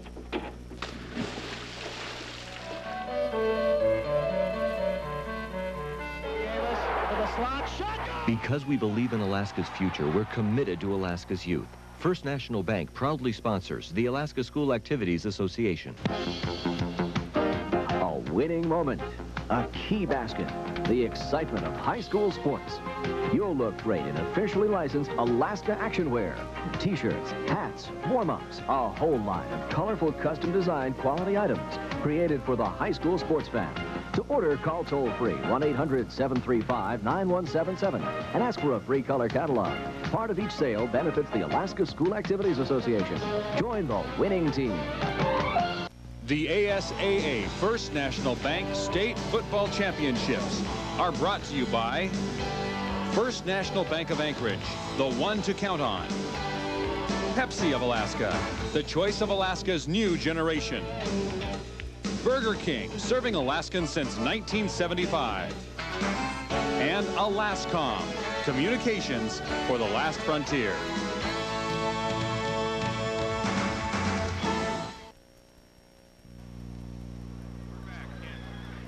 It's halftime here at the Anchorage Football Stadium of the ASAA First National Bank State High School Football Championship game, a game that has been dominated by the Bartlett Golden Bears as they are leading at 27-0 here at halftime. And Mike Tomko, just a few impressions from you as to what we've seen here in the first 24 minutes of play. Now, Bartlett's made all the real big plays on interceptions, long runs, things like that. Eielson's made some mistakes throwing into coverage, things like that, and then they really haven't gotten on track with the type of football they want. They're about a half a step away. They've had good field position, they just haven't capitalized. Well, it has been a game of big plays, to say the least. The interception, of course, returned for the touchdown by Brian Williams. The long touchdown run that we saw in the first half by the Golden Bears. And those are the kinds of things, as we indicated, that cannot happen, but have happened here as Jones is broken loose for that touchdown run, as we indicated, 72 yards, I believe it was. And let's take a look at the totals as far as the rushing is concerned here. Jones with 97 yards total rushing in the first half. Ellis just 8 yards. Now, that's kind of interesting, but 48 yards for Ingram. And you said if he ever gets in the open, look out, Dwayne Ingram. Dwayne Ingram's a state 100 meters. The state 100 meters hurdler or sprinter, I'm sorry. And the other side of that is Joey Hillary only has 30 yards for the Eielson people. So, you know, it's pretty obvious what has happened here, and Bartlett's just dominated. Well, right now, let's go back down to Greg Heister, who's on the field. And, of course, a little earlier we mentioned the sponsors of our football game being seen here this afternoon, and a very important role that they play. And Greg is going to be talking with some of the representatives from the companies. Greg? Okay, Ken, thanks a lot. You know, this is a very fine day for a lot of people, and I tell you, it can't all be put together without financial backing. And we've got one of the sponsors with us. It's Brian Aaron, an account executive with Pepsi-Cola. Brian, thanks for joining us, first of all. You know, this is a great opportunity, not only for the state of Alaska, but mostly for the kids that fill the stands and the kids that are on this football field today. You bet, yeah. Anytime Pepsi-Cola has an opportunity to come out and do something for the kids, and especially with ASAA, they're a good organization, you know, we really want to go out and help them and promote athletics and promote the state of Alaska, show what quality athletes we have. And our agreement with ATVN really gives those kids an opportunity to go out and show what they've got. You know, and it's great that people like Pepsi and Burger King and First National Bank and all their fine sponsors can get together. I mean, this is something that these kids are going to remember for a lifetime. I mean, this is the Super Bowl to them. That's right, yeah, and a lot of these guys will have tapes when they're old guys, sit back and say, that was me back in '91. Okay, yeah. Hey, Brian, thanks a lot for sporting all the cold weather out here, and thanks a lot to Pepsi-Cola. Yeah, thank you very much, and good luck to Eielson. I hope they can come back and do a little better. Yeah, here's hoping. Okay, back to you, Ken. All right, Greg, thank you very much. So give us an idea, Mike Tomko, as a former coach yourself with Diamond High, what do you think is being said in the locker room? First of all, by Buck Nystrom to the Eielson Ravens. I think he's telling his players, one play at a time, let's go out, let's show people that we really belong here. Let's show people that we can hit and that we can do the things we need to do. And let's just line up and go one play at a time and let it fall where it's going to fall. And now what about Gary Beller? How does he avoid, shall we say, overconfidence? I think he just needs to tell his kids the score is really 0-0. Go play like champions, and let's get this thing done on the second half. All right, 27-0. Is it an insurmountable lead? That is a lot of points, particularly in high school ball. Some things need to happen right for Eielson. They need to complete some of those passes that they've missed, and they need to eliminate all mistakes. Throwing the ball into coverage is not going to work. All right, back down to the field, Greg Heister with Mr. Larry Baker of Burger King. Thanks a lot, Ken. We do have Larry Baker here, the president of Alaska Burger King. Larry, first of all, thanks for joining us, and thanks for being a part of this the great day on Alaska Television Network. Well, we're just delighted to participate in this year with the Alaska School Activities Association. You know, this is our second year as a major sponsor along with the First National Bank and Alascom, and you know, the ASAA is just doing great things for kids, and that's the reason that we're here. It is really the most important thing for the kids in the stands, the kids on the football field. I mean, this is really their day, isn't it? It truly is, you know, when it kind of makes goosebumps go up and down your spine when you see these kids participating today. And, you know, we're a statewide company. Our loyalty's kind of torn today because I know on one side of the field, a lot of our good customers and supporters are the Bartlett, and certainly this is going back up into Fairbanks, and some of our good customers and supporters up there are watching the game today and hoping for a great second half. And you know, we have businesses down in Southeast as well, and I know this game's being shown down there. So this is a great day for Alaska sports, you know, and for certainly for the ASAA, because we'd hoped to do this last year, and this, I think, is the first football televised championship, and it's a great day. It sure is, and Larry, you said it really great there. And I tell you what, this is Larry Baker, the president of the Burger King of Alaska, and just another one of our proud sponsors. Back to you, Ken. It's halftime at the ASAA First National Bank State High School Football Championship game, and we'll be back with more right after this along the Alaska Television Network. Everybody stand up and cheer. I'm Bob Greasy. And I'm Dick Vermeil. And we're here to add a little color to this college football promo. Because we're the color men on ABC's college football. And this is our biggest season ever. You'll see the best matchups from the Big Ten, Pac-10, and the CFA. You'll see the nation's top teams and those classic rivalries that make college football so colorful. So for the biggest game each Saturday, join us on KIMO TV, Channel 13. The best is here. He's Mitch Buchanan. He's Eddie Kramer. When these guys go to work, it's more than just a day at the beach.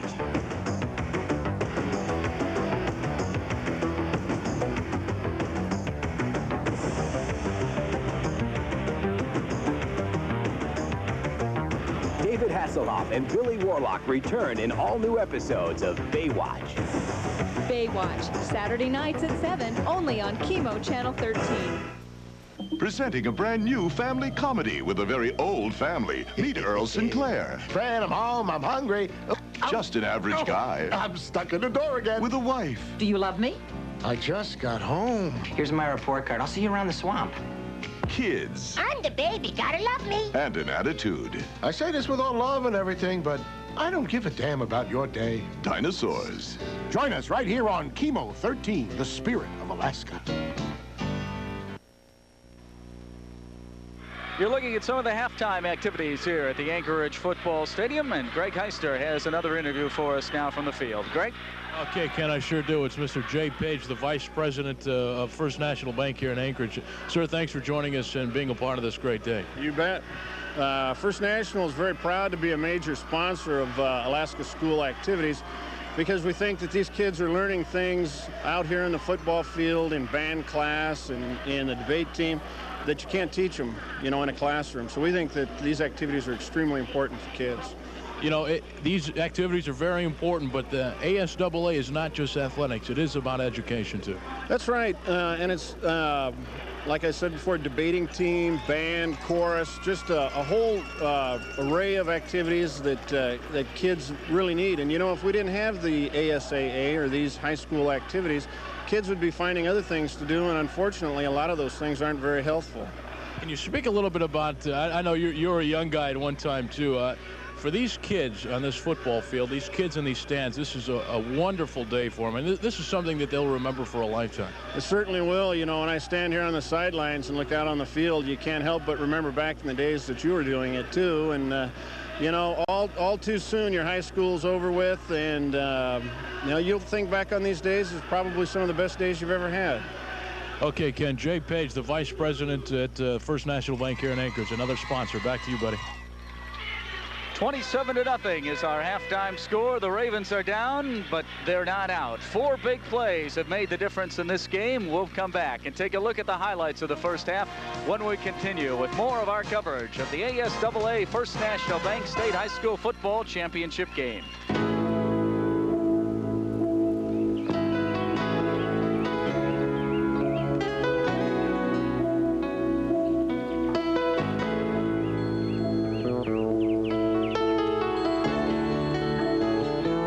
People and Places plan. For just $1.90 a month, you can choose the area code you call most and talk for 12 cents a minute, evenings, nights, and weekends.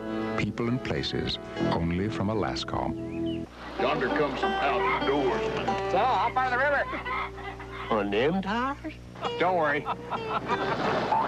We won't. 7 years later, Your lone general. fishing season's over, and the ice and snow-covered roads are just around the corner. Avoid the lines. Get your snow tires now from the American Tire Warehouse, your General Tire headquarters, located next to Nye Frontier Toyota, corner of 4th and Ingram.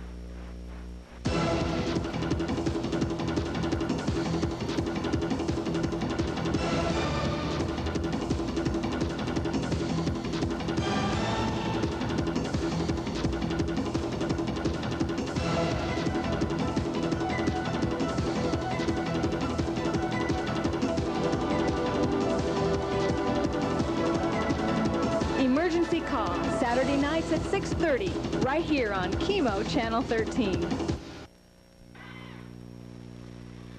The Golden Bears returning to the field here at the Anchorage Football Stadium. Bartlett leading 27-0 over the Eielson Ravens. The Ravens now out on the field as they're starting to go through some stretching and calisthenics. Let's go back and take a look at what happened in this first half, as we promised. The story of the first half, the running game of Bartlett. Make no mistake about that. And the big plays of Bartlett.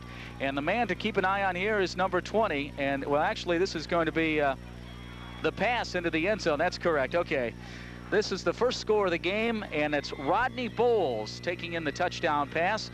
Here's the running that we were talking about at Bartlett. It's number 20, Dwayne Ingram, that track star that we told you about. Look at him take off as he bursts for his touchdown run. It ended up to be 42 yards. Dwayne Ingram into the end zone to give the Golden Bears, at that point, a 14-0 lead.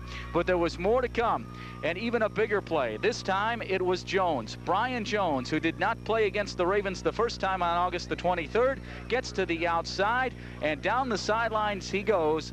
72 yards, another big play, another Bartlett score. At that point, it was 21-0. The Golden Bears well in command. But then it was the defense's turn to put some points on the scoreboard. And watch this, number 22. It's Williams, Brian Williams, taking the pass intended for the tight end Shipman. He comes up with it. He heads down the sidelines, and only Hillary has a chance at him. He misses the tackle. It's another 6 points on the board for the Golden Bears. This time, the extra point attempt failed, and you have a 27-0 halftime lead. And those are not only the scoring plays, Mike, those are big plays, and as you have indicated, the kinds of plays that can really take a lot out of a football team. It takes a lot out of them emotionally, especially in the fact that they seem to be playing fairly even with Bartlett on a down-to-down basis, but then those big plays, and the kids look up and they figure they're pretty even with them, and they look up, now they're down by 27 points. That's real hard for a team to emotionally come back from. Well, Greg Heister is down on the field, and I see he's over talking to Coach Buck Nystrom right now, so he should have some insight for us once the second half gets underway. And we will have another 12 minutes of football coming up. The third period about to get underway. 27-0, once again the score.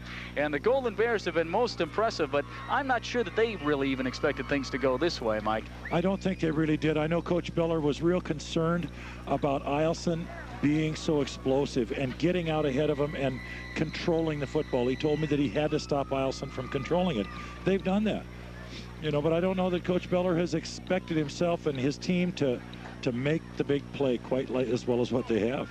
Well, let's go back just for a second and talk about Eielson and the fact that they'll probably have to put the ball in the air. At least that's what we would expect, I would think, to see more of here in the second half.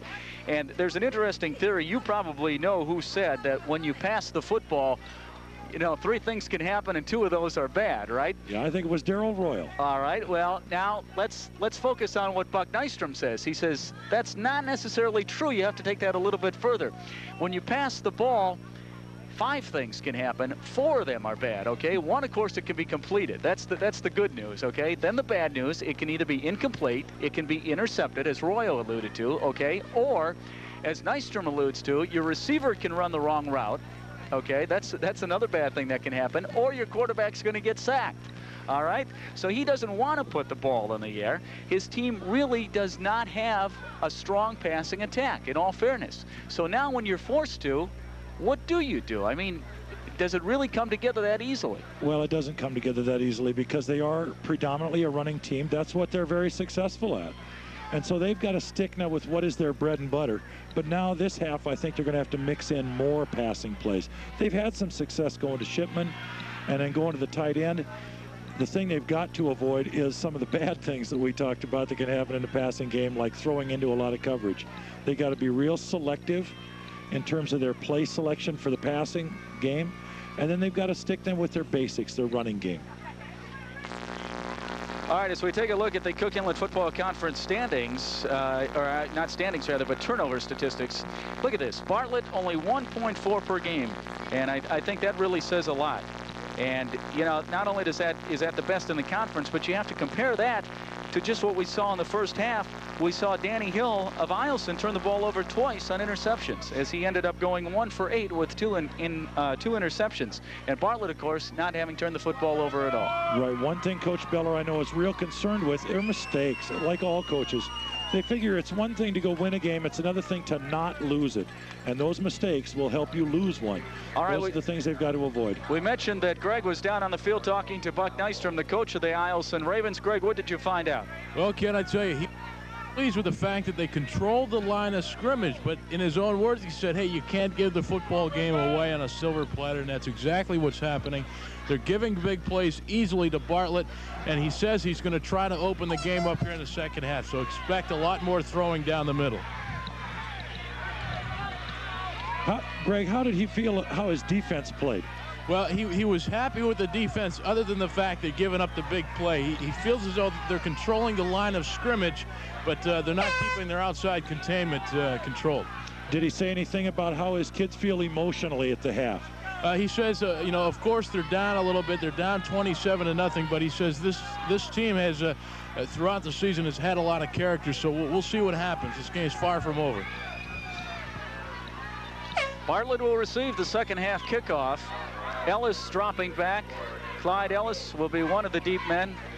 And kicking it off for the Eielson Ravens is going to be Hillary. Joey Hillary will kick it off.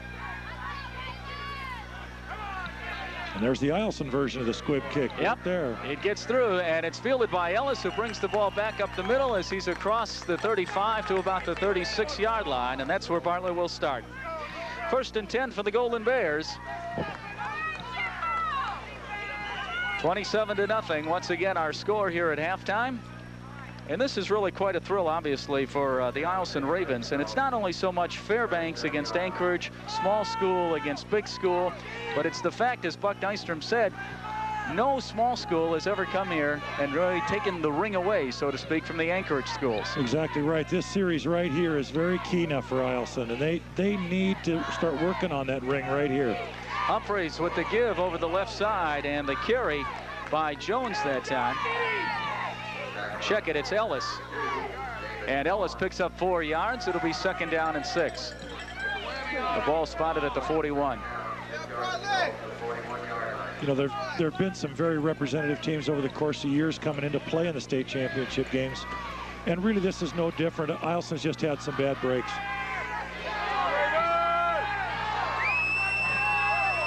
Second and 6 as Humphreys pitches back to Jones, and he's going to be stopped at about the line of scrimmage. Not much gain, maybe a yard at the very most. And good pursuit that time by Eielson. It looked like it may have been Dedrick Campbell getting up from the bottom of that pile.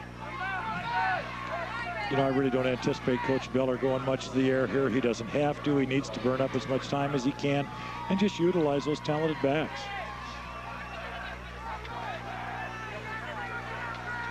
Third down and 6 yards to go for the Golden Bears. And Humphreys is going to go to the air or try, and it's knocked down and almost intercepted in the backfield. A great play there, and that's Shipman. We mentioned the fact that he stands 6'3", and he used all of his height that time.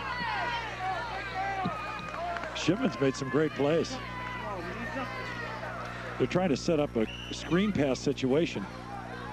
And as he throws back, Shipman jumps up, uses that great athletic ability, and almost makes the big play that Eielson's got to have. So a punting situation. And into the game for the Golden Bears once again, Brian Williams.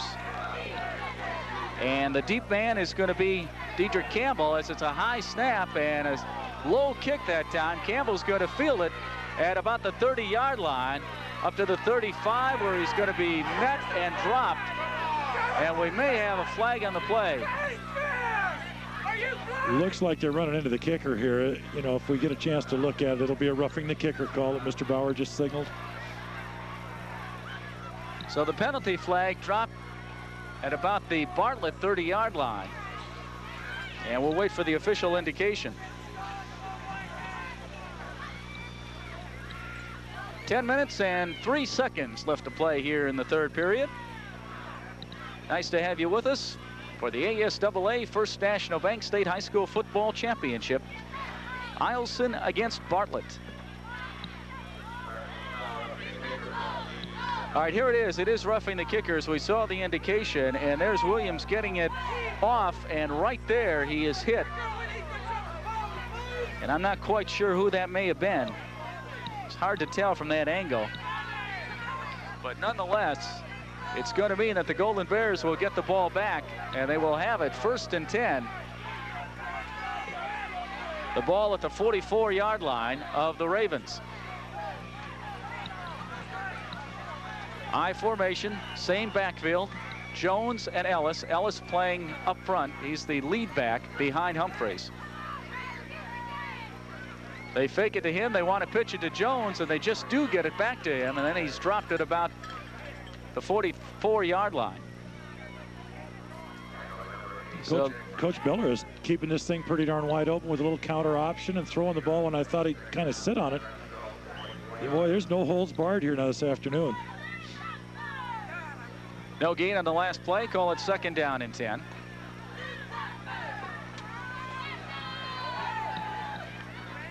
Interesting side note about Kenny Humphreys, the quarterback for the Golden Bears. He cuts his fingernails every 3 days so he can get a better grip on the ball. He's had a pretty good grip on this game, I'll tell you that. He's going to the air here, and the intended receiver out there is Brian Williams, but the pass is incomplete. Back defensively that time was Mike Wilson for the Ravens. Kenny Humphreys is the athlete for Bartlett that kind of controls the tempo. You'll see him here try to make the nice long pass. Does a good job, sets, delivers the ball. It's just long and to the outside. Nice spiral. Just a little bit too far. 3rd down and 10 now for the Golden Bears.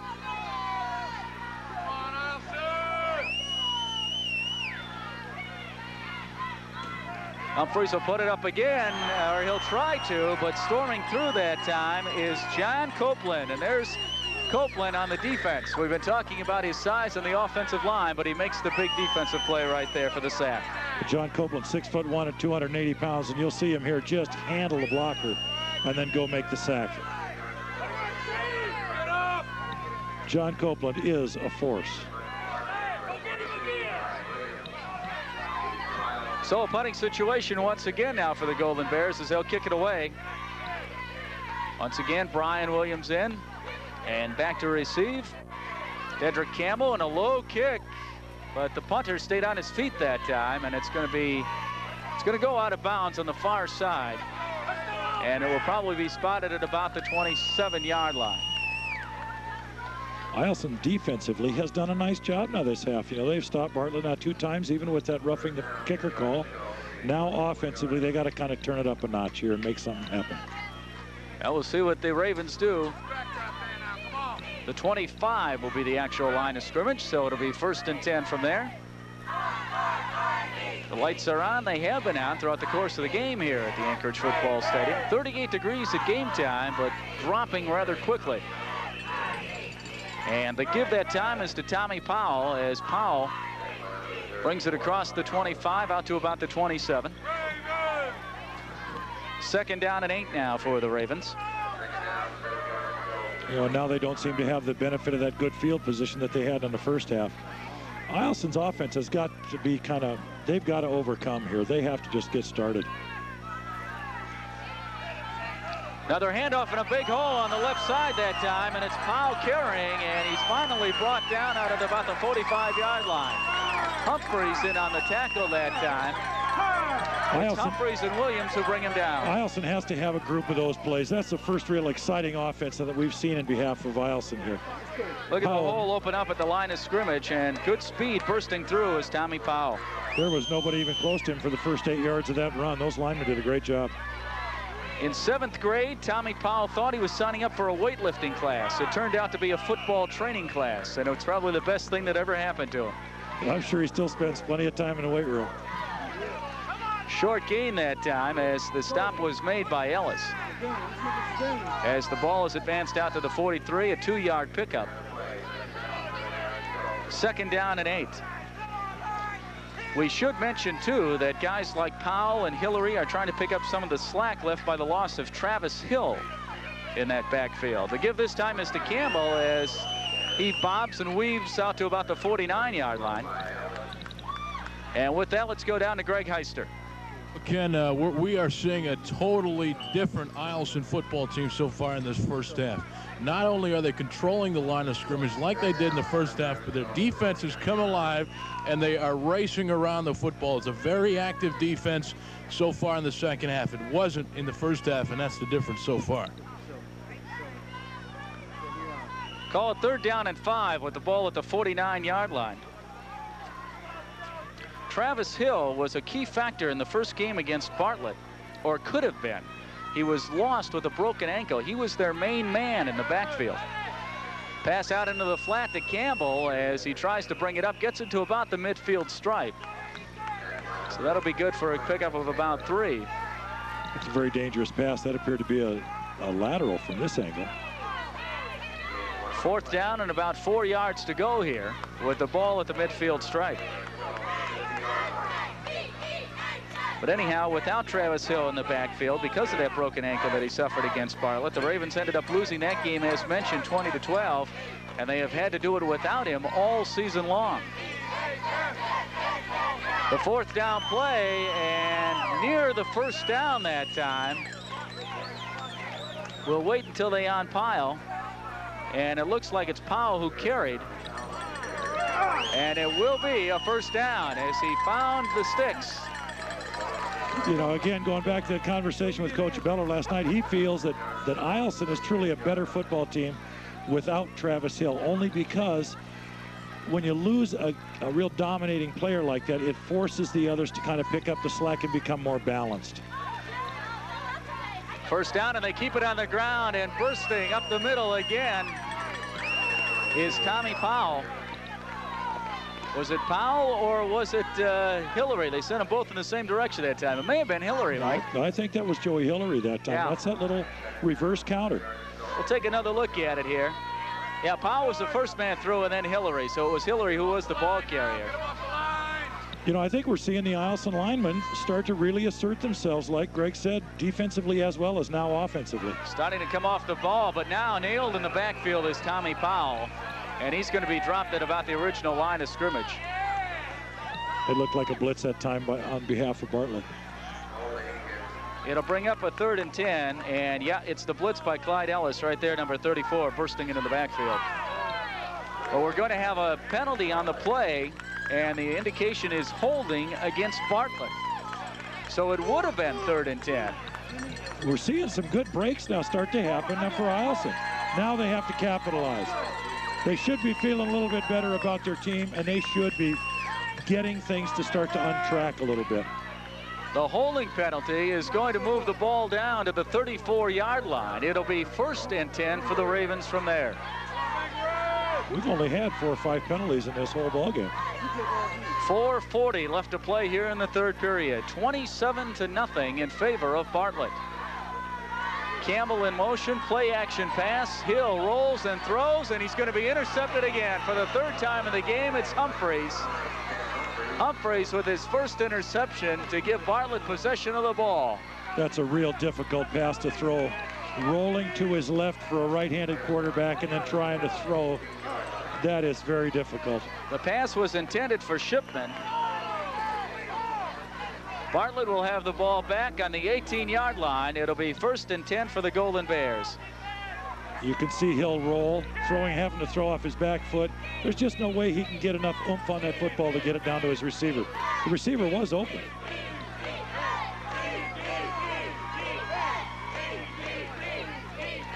Humphreys gives. And it looks like it could have been Ellis coming out of the backfield that time.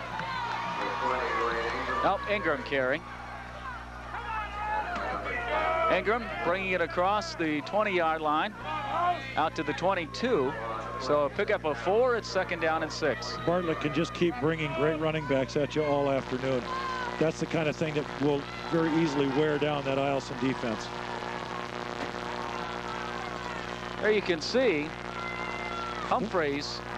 4 of the top 5 interceptors in the Cook Inlet Conference are from Bartlett. Humphreys does a pretty good job of picking them off, doesn't he? Yeah. Not bad for a quarterback. And trouble in the backfield that time as the play just did not develop for the Golden Bears. And Shipman, Brian Shipman, storming through once again. Brian Shipman has really been a bright spot for Eielson. He's played well on both sides of the football.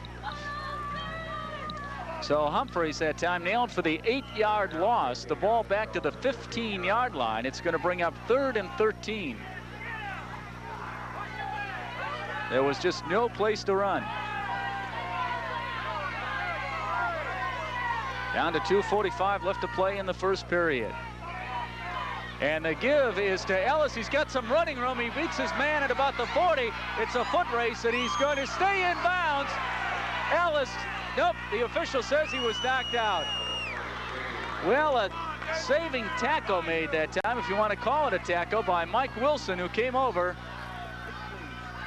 and knocked him out of bounds that time. A great carry by Clyde Ellis, and we'll take another look at it here. Keep an eye on number 30 there. That's Powell giving chase, but he will not make the play. Here it comes, Mike Wilson. And did he stay in bounds? Well, the official says no, Mike. It looks like he just barely touched that heel on the line. That's a pretty close call. 45-yard gain for Clyde Ellis on the carry. Again, a big play. A big play for Bartlett. That's just killing these kids. The ball on the 40, and Jones is stacked up right at the line of scrimmage. So, some good plays by the defense that time of the Eielson Ravens, as stacking that play up was John Copeland once again. So Copeland leading the charge. All right, you be the judge this time. Inbounds, out of bounds. Ooh, that's a tough one. I don't know if I want to make that call with 3 looks at it. 2nd down and still about 10 yards to go for the Golden Bears as the pitch is to Ingram. Big hole on the left side, but he's going to be dragged down from behind after a gain of about 3, maybe 4 yards. And it's Shipman once again. Every time I see Dwayne Ingram touch the ball, I start to get nervous. He is one of those guys that is just almost electric. Boy, when he touches that ball, things do happen. Ball spotted at the 38-yard line. Call it 7 yards to go as they have to get to about the 29 for a first down. 3rd and 7 with 1:20 to play here in the 3rd period. Bartlett with the football and the lead, 27-0. Bartlett's showing a wide slot formation here, right? Coach Beller, maybe he's going to air one up. We have a delay of game here. Well, let's watch Mr. Bauer here on the screen. Bill Bauer is officiating his last football game after 18 years here in the Cook Inlet Conference. He is really a great gentleman, been just a great official, and really a nice guy that's done a good job of teaching young people some of the rules and safety features of the game of football. His indication, illegal procedure against Bartlett will move the Golden Bears back 5 yards, and now timeout is called by Gary Beller and the Bartlett Golden Bears. So with 1:04 left to play here in the 3rd period of this championship game, the score, Bartlett 27, Eielson nothing on the Alaska Television Network.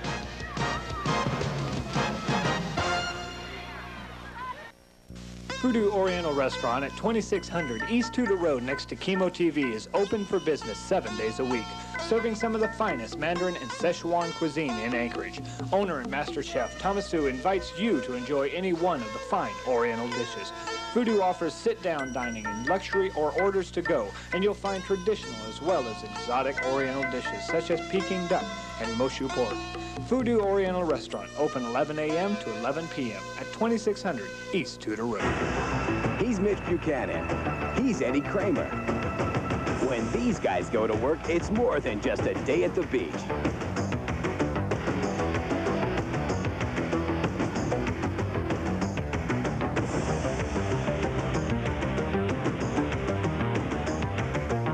David Hasselhoff and Billy Warlock return in all new episodes of Baywatch. Baywatch, Saturday nights at 7, only on KIMO Channel 13. Back here at the Anchorage Football Stadium, a completion on a pass to Brad Sleevert from Ken Humphreys. As we take another look at it, this is the play that just occurred, and it's good enough for the first down. The ball just a little bit underthrown, but still just past the outstretched hand of Mike Wilson that time for the completion.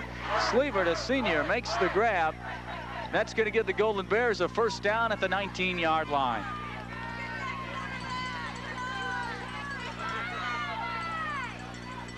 Humphreys with the pitch, back to Jones, who bobbles it. The ball is free. There's an opportunity now for Eielson. That's a good deal.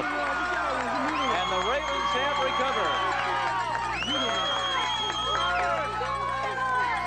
recovered. Those are the kinds of things Eielson has to have happen for him now to get a little excitement back in this football team.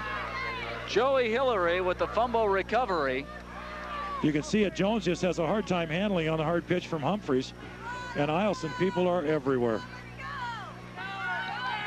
So it's 1st and 10 Ravens after the fumble that followed the 20-yard completion to Sleevert. And they keep it on the ground and try the left side that time. Across the 30 to about the 32-yard line. And that's Powell carrying.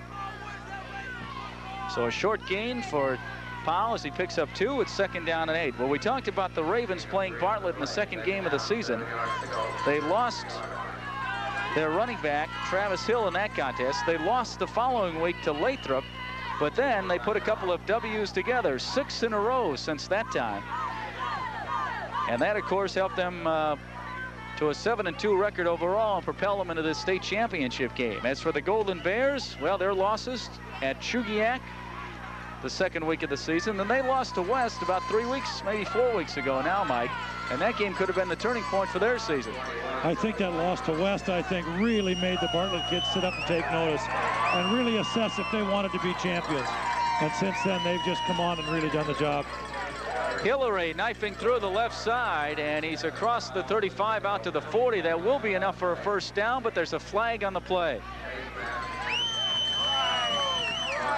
And while we check out the penalty, let's go down to Greg Heister. Okay, Ken, you know, more importantly now, Eielson's biggest opponent right now is the clock. We've just ended the third quarter. They've gone 12 minutes to score 27 points. They cannot do that just offensively. They're going to need some defensive touchdowns, some turnovers. They've got to force Bartlett to make some mistakes here. Back to you. All right, as Greg indicated, the third quarter has expired with the score 27-0 in favor of Bartlett, and the official indication on the penalty that occurred on the last play of the third period, a face mask against the Golden Bears. We've been talking about turnovers today. Well, how about this? The Eielson Ravens fumbled 3 times, and Soldotna converted all 3 of them. So that's what really made that ball game close against Soldotna. That was a week ago in the semifinals. Today, of course, it's been interceptions that have been the bugaboo, as Danny Hill has thrown 3. Exactly, and it's those mistakes. And I know that you keep hearing it on TV when you watch the pro games, but it really takes place at the high school level. When these kids make a mistake, it seems to be magnified because of the lack of ability to really come back from a large deficit. The ball being spotted now at the 45-yard line of Bartlett, as the two teams, of course, have changed ends of the field. You know, this is that fourth quarter, Kenyon, that we talked about at the first part of the broadcast. And I think we need to see now what's really going to happen fatigue-wise and depth-wise now with these two teams. Hill with the give over the right side as they give it there to Hillary. And Joey Hillary picks up some good yardage. He moves the ball down to about the 38. So Hillary gains 7 on that carry, and it'll be 2nd down and 3. Well, the fourth quarter is the one that the Golden Bears have really shined in. Again, this is that little counter, and Joey Hillary just follows some really good blocking and just keeps those legs driving. Dwayne Ingram helping on that tackle that time for Bartlett. 2nd and 3, and some running room up the middle that time, as it's Tommy Powell who picks up some yardage. Good enough for a 1st down as he moves the ball down to about the 26-yard line. You know, we see little spurts of brilliance from this Eielson running game, but they just don't really convert it. And as we look at it again, you'll see Powell come through here again. Great blocking. Makes a cut. Boy, I mean, they are just a little bit away. Hillary is met and dropped in the backfield that time. Knifing through and dropping him defensively is Adun Jones. We got an Eielson player down here. That was a 1st down play. The ball was spotted at the 28. We'll see where the officials put it down. It looks like they're going to put it right down on the 27, so we'll call it a gain of 1 and 2nd down and 9. And we cannot really tell who the injured player is. You know, while we're taking a minute here with the injury, it's real important to know that these kids all started practice right around the first part of August. And this is the final game for an awful lot of seniors on both of these teams. Here in a few more minutes, these kids are going to end football careers. That's David Devon who is down. Devon, a senior himself, Mike. David Devon is another one of those big forces up front with John Copeland. He's 6'4", 245. And like I said earlier, I think he's a very legitimate Division I football player. He's got a great body and has just done a nice job of getting up in there and being a real quality lineman. We talked about that offensive line. Devon, Copeland, also Dave Schwartz is part of that offensive line. You know, it's kind of funny because the whole front line is named SeaWorld. One of the coaches, the offensive line coach, has given them all nicknames of fishes. Because of their size, he just calls them SeaWorld, and they all have nicknames of fishes. I'm sure that the defensive people that they faced all year don't think they're a bunch of fish. Those kids really get down in the stance and get right after you.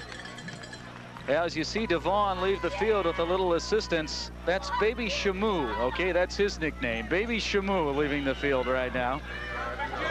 And I would never say that to his face, believe me. The things coaches can get away with, huh? Yeah, he's a large young man. All right, back to the action. And on the carry that time, it's Campbell. Campbell picking up nothing on that play. You see the play here, this pitch play just gets stretched out nice and wide. The team pursuit of Bartlett finally just catches up to it. It is really difficult to outrun that quick Bartlett football team. Humphreys coming up to make the tackle, but it was Brian Williams who was in the backfield that time that really stretched it out. So now it's 3rd down. And they're going to run a reverse. They've got Hillary with the ball going to the far side, and he's going to be dragged down. And Hillary with no gain, maybe even a loss, as Ellis that time ran him out of bounds. I think we're starting to see a little bit of fatigue creep up here on the Eielson people. Their linemen seem to be a little slower in getting back to the huddle and getting ready to go. A lot of those players have had to play both ways all day long.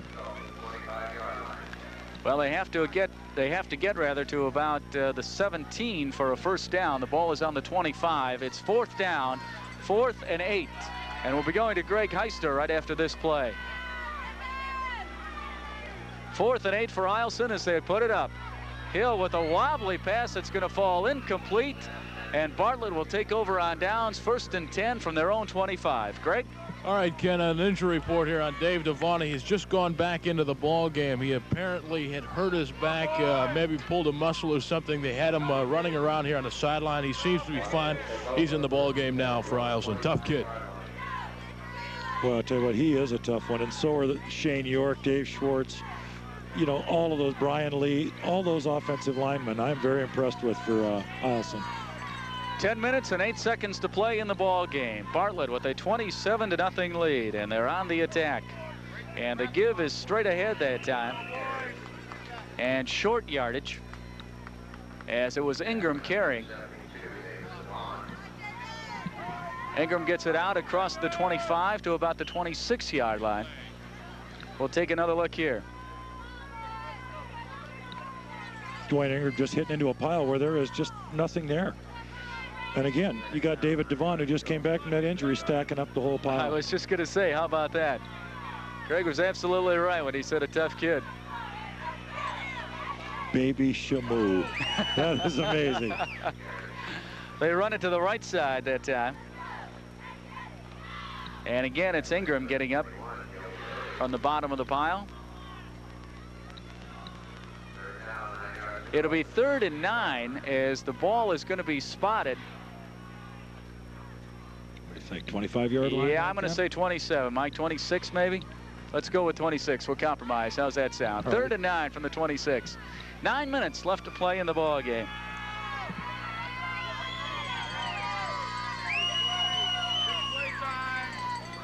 And a big hole on the right side as that's Ellis with the ball. Look at him evade the tacklers as he gets out to midfield that time before he's finally brought down. You know, as we were talking about Joey Hillary moving his legs, young Mr. Ellis did a great job there. Just twisting and turning and making tacklers miss. Clyde Ellis with a 25-yard gain. Breaking one tackle there. And one-on-one with Hillary. He made a nice move around him. 4 broken tackles to that point, twisting to miss 5, and 6 finally gets him. 1st and 10 Bartlett. They are into Raven territory at the 49-yard line. And the give that time is to Ingram, and he's stacked up as he moves to about the 47. Call it a gain of 2, make it 2nd down and 8. And Greg talked about the clock being a major factor now for Eielson. We are down to 8 minutes and 7 seconds. I think along with that clock being a factor, another factor is the pride factor now for Eielson. And they need to do some things, you know, if for no other reason than to take care of their own darn pride. They've done a real good job to get to this football game. And they've been a very worthy rail belt champion. 2nd and 8, and the first man through that time with some good yardage down to about the 44-yard line. That was Clyde Ellis again. So Ellis moves it to the 44. It'll be 3rd down and 4. And you really, in some ways, have to feel sorry for the Eielson team. They've had a lot of bad breaks here this afternoon. Buck Nystrom, of course, with a chance to tie Bob Dorado for the all-time winningest record of 81 victories. Yeah, you know, as we watch Bartlett run this play, Coach Nystrom is one of those gentlemen in the game of football in the state of Alaska that's just done a great job. And I was telling you before the ball game ever started that Buck often will go out and pick players up out along the roads there around Eielson High School to take them to the fall practices during 2-a-days before school ever starts. Ellis with a pickup of about 2. He's going to be well short of the 1st down. Ball now being spotted at the 44-yard line. So it'll be 4th down and 5 yards to go. 4th and 5 with 6.5 minutes remaining now in the game. And it would appear to be a punting situation for the Bartlett Golden Bears. And we would look for Brian Williams to come on to kick it away. We've got a brief officials timeout again now for equipment here. And when we're talking about coaches, Coach Beller has to feel real good about what this football team's done. They've just come out here, made all the big plays, and done the things it's taken. They've played great defensively. They have just played super. Gary Beller's had quite a career. Of course, you may know that he coached at West High. He's in his 4th year at Bartlett. He's won 21. He's lost 12. Played for West in 1968 as a linebacker and a tight end. Then had the chance to coach the team as well for 9 years. As the kick is fielded there by the Ravens, it's number 22, Campbell, and he goes down almost immediately. You know, Ken, in 1989, when Bartlett played West Valley for what was then considered to be the state championship game, that was the year that it was so tainted by West wanting to play Bartlett again and all of that big foo-fa that went into that. this year, Coach Beller, from the looks of this, in about 5.5 minutes, is going to have his first, let's call it legitimate state title. And he is a very, very deserving guy who has worked very hard. 1st and 10 for the Ravens on the 20-yard line. And the give, I have to wait till they on Powell. Okay, it's number 30, Tommy Powell. That's who it is. So Powell with the carry gains about 1, maybe 2 yards that time. Up to the 22. It'll be 2nd down and 8.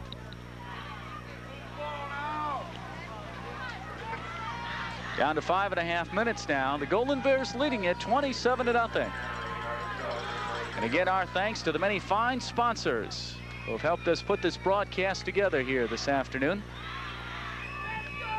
And their support for ASAA as the handoff goes to the left side this time. And stacked up on the play is Hillary. Hillary with a short gain of maybe a yard or 2. Call it 2 and make it 3rd down and 4. But again, our thanks to Burger King, First National Bank, Pepsi, and Alaska. Again, without their financial support, this broadcast would never be possible. And all the attention that it has brought to this game, to the players, to the coaches, and to high school sports. Hill going to the air, and the intended receiver that time, as the pass is incomplete. He was trying to get it out into the flat. And Mike Leonard could not come up with it that time. So that'll bring up a 4th down situation. Greg Heister, what's on your mind? Well, you know, Mike, or I'm sorry, Ken, if it wasn't for that first quarter, Eielson would really be in this football game right now. They should be commended. They've played a great football game since that first quarter. It seems as though it just took them a little bit of a while to get going. This is a very talented football team, and I tell you, they're really dominating the offensive and defensive line as we get back to the action. And now I want to send it back to you guys in that nice, warm, dry press box. Shipman with the kick, and the ball was touched at about the 45-yard line, and I believe that's where it'll be spotted.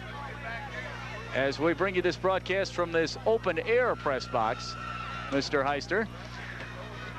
Dry, yes. Warm, no. 4:21 to play here in the ball game, and Bartlett will have the ball at their own 45-yard line. But once again, our thanks to all the sponsors. And ASAA, if you don't know, it's the Alaska School Activities Association, which is the governing body of high school sports in the state of Alaska.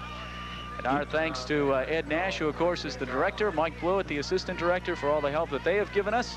And we've got to talk about this field, Mike Tomko. You betcha. Those guys did a great job on Thursday. This thing was covered with ice from hash mark to hash mark. 1st and 10 for Bartlett, and right up the middle they run it that time, and it could be a gain of about 3 or 4 yards that time. It looked like it was mishandled or something like that. Jim Walsh, a new running back in there, as Walsh moves the ball up to the 47. You know, Carl Bartholomew, who is a stadium manager for Cook Inlet Football Conference, did a great job getting this field ready. He and the people that helped him definitely deserve a big pat on the back. We're going to have as the officials start the clock now. Walsh, I believe I referred to as a running back, and that was my mistake. He is the new quarterback, as Walsh is now playing quarterback, coming on in relief of Kenny Humphreys. So Walsh, number 13 there. And they give in the backfield, and another new number. That's Carl Erickson, number 28, carrying as he gets out to close to midfield. This was quite a sight, this field was, on Wednesday morning, I'll tell you. A foot of snow here. Of course, that had fallen last weekend, and the plows were here as they had to try to remove that snow. They pushed it all back now. They got it off the field. It's all piled up behind the end zones. And a lot of hard work by the Parks and Recreation people. You bet. Those people all have a great thank you from all these high school athletes. 3rd down and about 7 as the ball now being spotted at the 48-yard line of the Golden Bears. We're down to 3:40 to play. And jumping off sides that time, and very upset with himself along that front line. And again, some substitutions being made. We told you there were some junior varsity players who got called up before this game. They were given jerseys. They do not correspond to our roster. So all we can tell you is what you saw, and that's at number 52, jumped offside. Exactly. Yeah, Coach Beller and And other coaches often will bring junior varsity kids up to let them see what a state championship is like, so that in years to come, as those players grow into the varsity roles they're going to fill, they will want to be a part of this kind of thing. So the penalty pushes the ball back to the 43-yard line.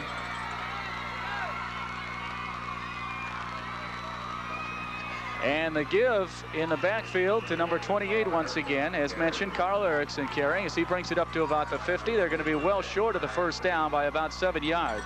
Coach Beller was telling me at the start of the game that about 2/3 of his varsity roster are seniors that will be graduating and finishing up here in another 3 minutes. It's got to be real exciting for those seniors to go out with that state championship trophy going to the trophy case at Bartlett High School. 27-0 the score. And the Golden Bears with a 4th down situation. They will punt it away. Williams will do the kicking. Dedrick Campbell back to receive for the Eielson Ravens. Low snap, but he gets the kick away. Not a bad kick at all as Campbell has to back up. Fields it at about the 25, and he's got some running room now as he gets to the outside. Campbell to midfield, cuts back. And he's finally dragged down from behind at about the 33-yard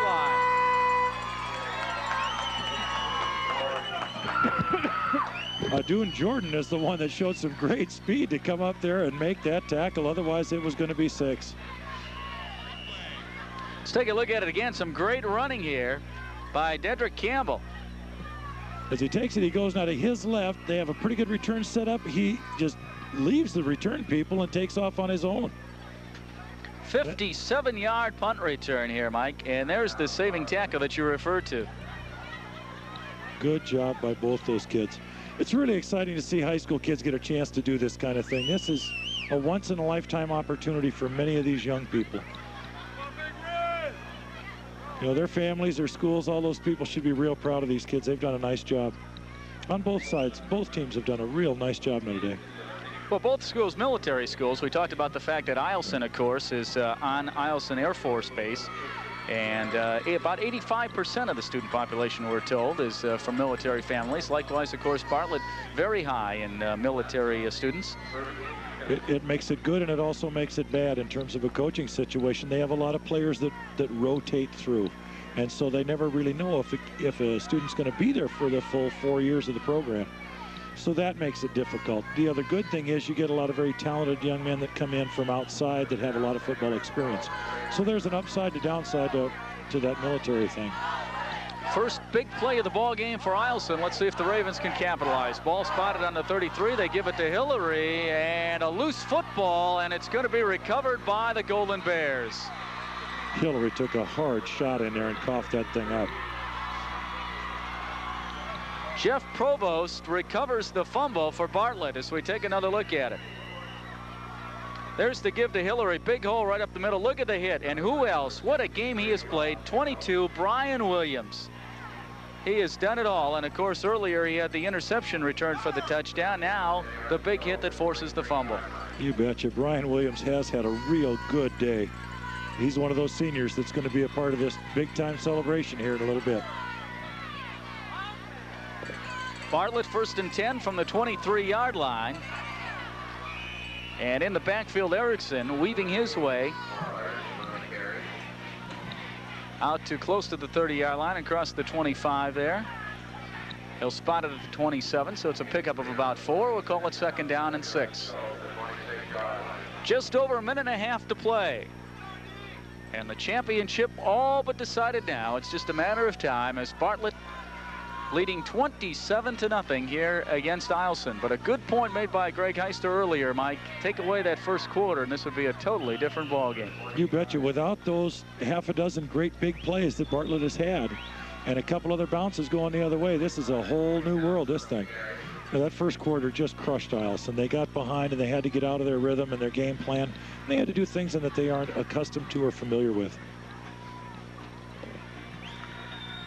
About a 1-yard pickup on the last play as the ball is now spotted at the 27. And again, we wish we could tell you who it was who carried the ball, but our roster does not indicate the junior varsity players that have joined the club. And another short run over the right side this time. Still going to be short of the first down. That was a Dune Jordan that time for the Golden Bears, and he stopped about 2 yards short. As the ball is resting on the 29, time is ticking away. It's going to be 4th down with 30 seconds to play in the contest. The Ravens of Ben Eielson High School, the Rail Belt champions, with really not a bad showing here today, with the exception of the slow start that they got off to against the Bartlett Golden Bears. Score-wise is not, the score really doesn't show what kind of football team Eielson's been. 25 ticks on the clock. 27-0 in favor of Bartlett as we wrap up a championship football game along the Alaska Television Network.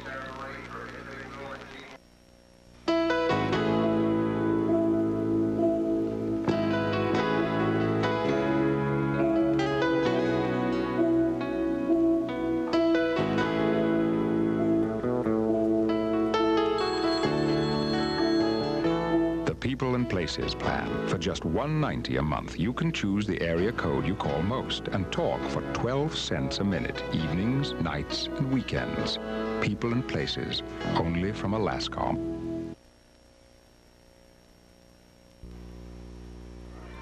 Fourth and 5 for Bartlett. They are in punting formation. And Brian Williams will do the kicking. And once again, Dedrick Campbell back to receive for the Ravens. He's back around his own 40-yard line, but the punt looks like it'll roll out of bounds. Well, it's going to come to a stop at about the 42. Got a good bounce that time. It was headed out of bounds. Yeah, the old turf bounce, the famous turf bounce. 10 seconds left to play. And the Ravens will take over, trailing 27-0. You know, from a personal standpoint, I'm real proud for the Bartlett kids and real happy for them, but equally as proud and happy for the Eielson kids who have done just a very nice job. Their coaches and their players don't need to be hanging their heads a lot. They've done a good job. You know, they had to do something right during the year to get here. And there's only 2 teams left, and all the rest of them are sitting at home watching it. Ball is on the 44-yard line. 1st and 10 for the Ravens. And now a timeout call as Buck Nystrom goes out to talk to his offensive unit at this point. Well, he said last night that he was quietly optimistic about his team being ready to play. He said the last 2 weeks, they were not real hyped. They were not real excited, but they turned in good, solid performances on the field. And the team, of course, coming down by bus, spending the night last night at West High School. No beds to sleep in. They rolled out the sleeping bags on the floor last night. They roughed it. You betcha. That's a long, hard go for kids. You know, you load them on a bus and bring them down here for 8 hours or so, and then they sleep on a wrestling mat all night long and try to get ready for one of the biggest days of their whole life is in terms of their high school athletic careers. And there's Gary Beller, a man who has really worked very hard and has been very successful at keeping his team focused throughout the course of this season. Yeah, Gary's done a very good job. As the final seconds tick away, there's the handoff up the middle, and that should be the last play of the game with Hillary carrying.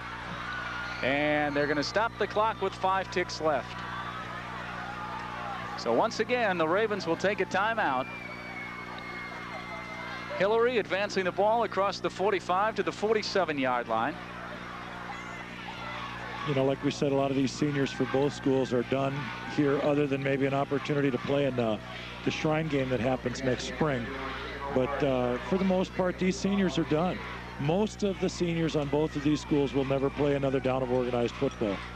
And so for some of them, it's got to be a kind of a sad thing. They put a lot of hours and hard work into this sport. 2nd and 6, and as you make that point, Mike, we look down onto the sidelines here closest to us, the Ravens sideline, the coaches, players shaking hands, patting each other on the back. They know it's over, but it's still a good feeling.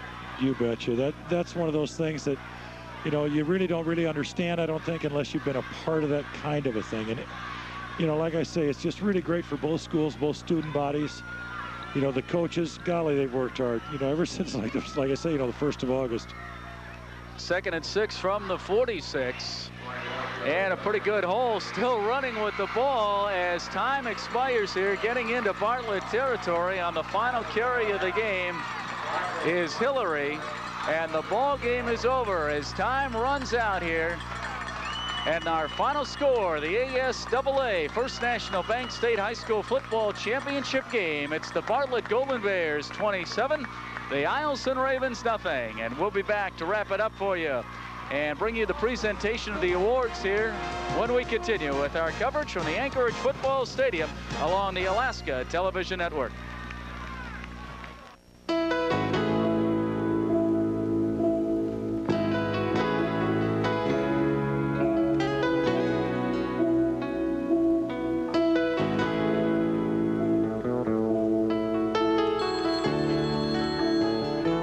People and Places plan. For just $1.90 a month, you can choose the area code you call most and talk for 12 cents a minute, evenings, nights, and weekends.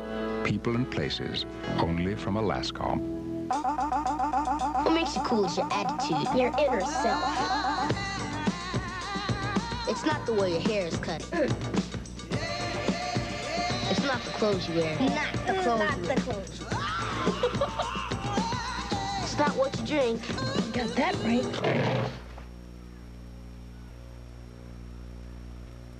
You got Pepsi for me? Who knew? Okay, take your dividend and multiply by 3. That's around $2,700. You follow? Anchorage Nissan Jeep Eagle triples your dividend up to $2,700 on selected new Nissans, Jeeps, and Eagles.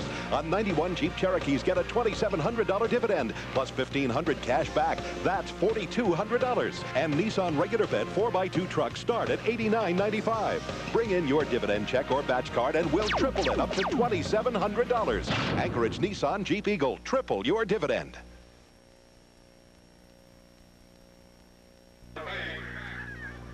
A victory celebration here at the Anchorage Football Stadium for the Bartlett Golden Bears as they are victorious, defeating Eielson in the championship game 27-0. Somewhere in the middle of that pack is Greg Heister. And you know, Greg at what, 6'5" and 200 some odd pounds, he's usually not too hard to find, but I don't see you down there. Are you there somewhere, Greg? Hey, Ken, I'm here, and I'm trying to get a hold of Coach Beller to talk to him. It's kind of difficult, of course. He wants to be with his team right now, and it's very understandable. You know, this is a very, very special moment, not only for the coach, but, you know, mostly for these players. Like Mike was talking about, for a lot of these guys, this is the final football game of their organized career. This is the final time that they'll be able to strap on a helmet against somebody, and you know, I know what that feels like, and it's a very tough day for them, but you know, it's great when it ends like this. Well, Greg, you need to kind of make like Shamu out there and kind of swim into the middle of that crowd. I will. Believe me, I will. Well, what a day, though, as we take a look at some of the statistics. What a day, obviously, for the Bartlett backs, and in particular for Brian Jones, number 44. Just an outstanding performance, and we have him for a total of 96 yards unofficially for the game. And, of course, 72 of those coming on that big touchdown run that we talked about from the first half. 85 yards for Clyde Ellis. Ellis with a great afternoon. And how about Dwayne Ingram? 59 yards. So 96, 85, and 59. And I'll tell you, that's quite an accomplishment. As a matter of fact, why don't we go right now back to Greg, who's got the star of the game with him, Brian Jones. That's right, Ken. Brian Jones. Brian, I tell you, first of all, can you put it into words? I mean, what's this mean for you? This mean right here is the greatest thing ever, you know, to win the 89 and this is 91. It's just a happy feeling for me. You know, it's my senior year. I want to go out with taking the state title with me. I'm just proud of my team, fine blocking on the line, and good running from ball backs. Brian, the first quarter was the key. You guys came right out and you jumped on this football team, and it was really a battle for you guys after that. But once you build up a lead like that, you can afford to play a little bit more conservatively and just get the ball, keep the ball in play, and not make any mistakes, and don't beat yourself. Well, that's what Coach was telling us, you know, all through the week. He said, yo, when we came into the game, he said, score early. You know, he said, we just, you know, just play strong ball to the end. He said, score every time we get the ball, score. No stop. Okay. Brian, thanks a lot, and congratulations, buddy. Back to you, Mr. Ken Garland, up in that nice, warm press box. More coverage of our ASAA First National Bank State High School Football Championship game when we return after this along the Alaska Television Network. Army-Navy on 4th Avenue knows the working man. He needs workwear that's tough and rugged, not fancy. And he can't wait for it to be ordered. He needs it now. That's why Army-Navy has committed so much of their inventory to Carhartt. Carhartt has built a reputation on quality and durability, and Army-Navy keeps a huge supply on hand so that when you come in, you know you'll find your size. Army-Navy specializes in putting Carhartts on your back, not on order. Army-Navy on West 4th Avenue and Big Ray's in Kenai. Okay, take your dividend and multiply by 3. That's around $2,700. You follow? Anchorage Nissan Jeep Eagle triples your dividend up to $2,700 on selected new Nissans, Jeeps, and Eagles. On 91 Jeep Cherokees, get a $2,700 dividend plus $1,500 cash back. That's $4,200. And Nissan regular bed 4x2 trucks start at $89.95. Bring in your dividend check or batch card and we'll triple it up to $2,700. Anchorage Nissan Jeep Eagle, triple your dividend.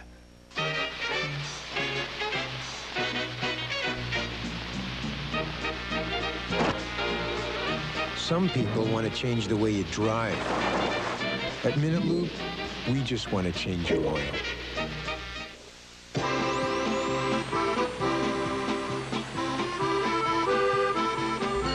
Some people want to change your table manners. At Minute Lube, we just want to change your oil.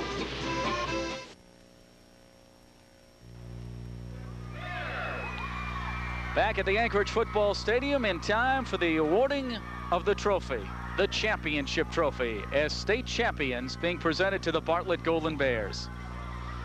And you see number 34 there, that of course Clyde Ellis. Some of the other players, number 50.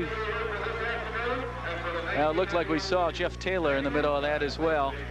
And now we just see everybody in the middle of that. So it really doesn't matter at this point. We're going to try to identify some of the players for you. But let's just say that they're all happy, very happy. It's a very exciting moment for a high school football player to be a part of taking the state championship trophy. There is only one team that's going to do that out of about 20.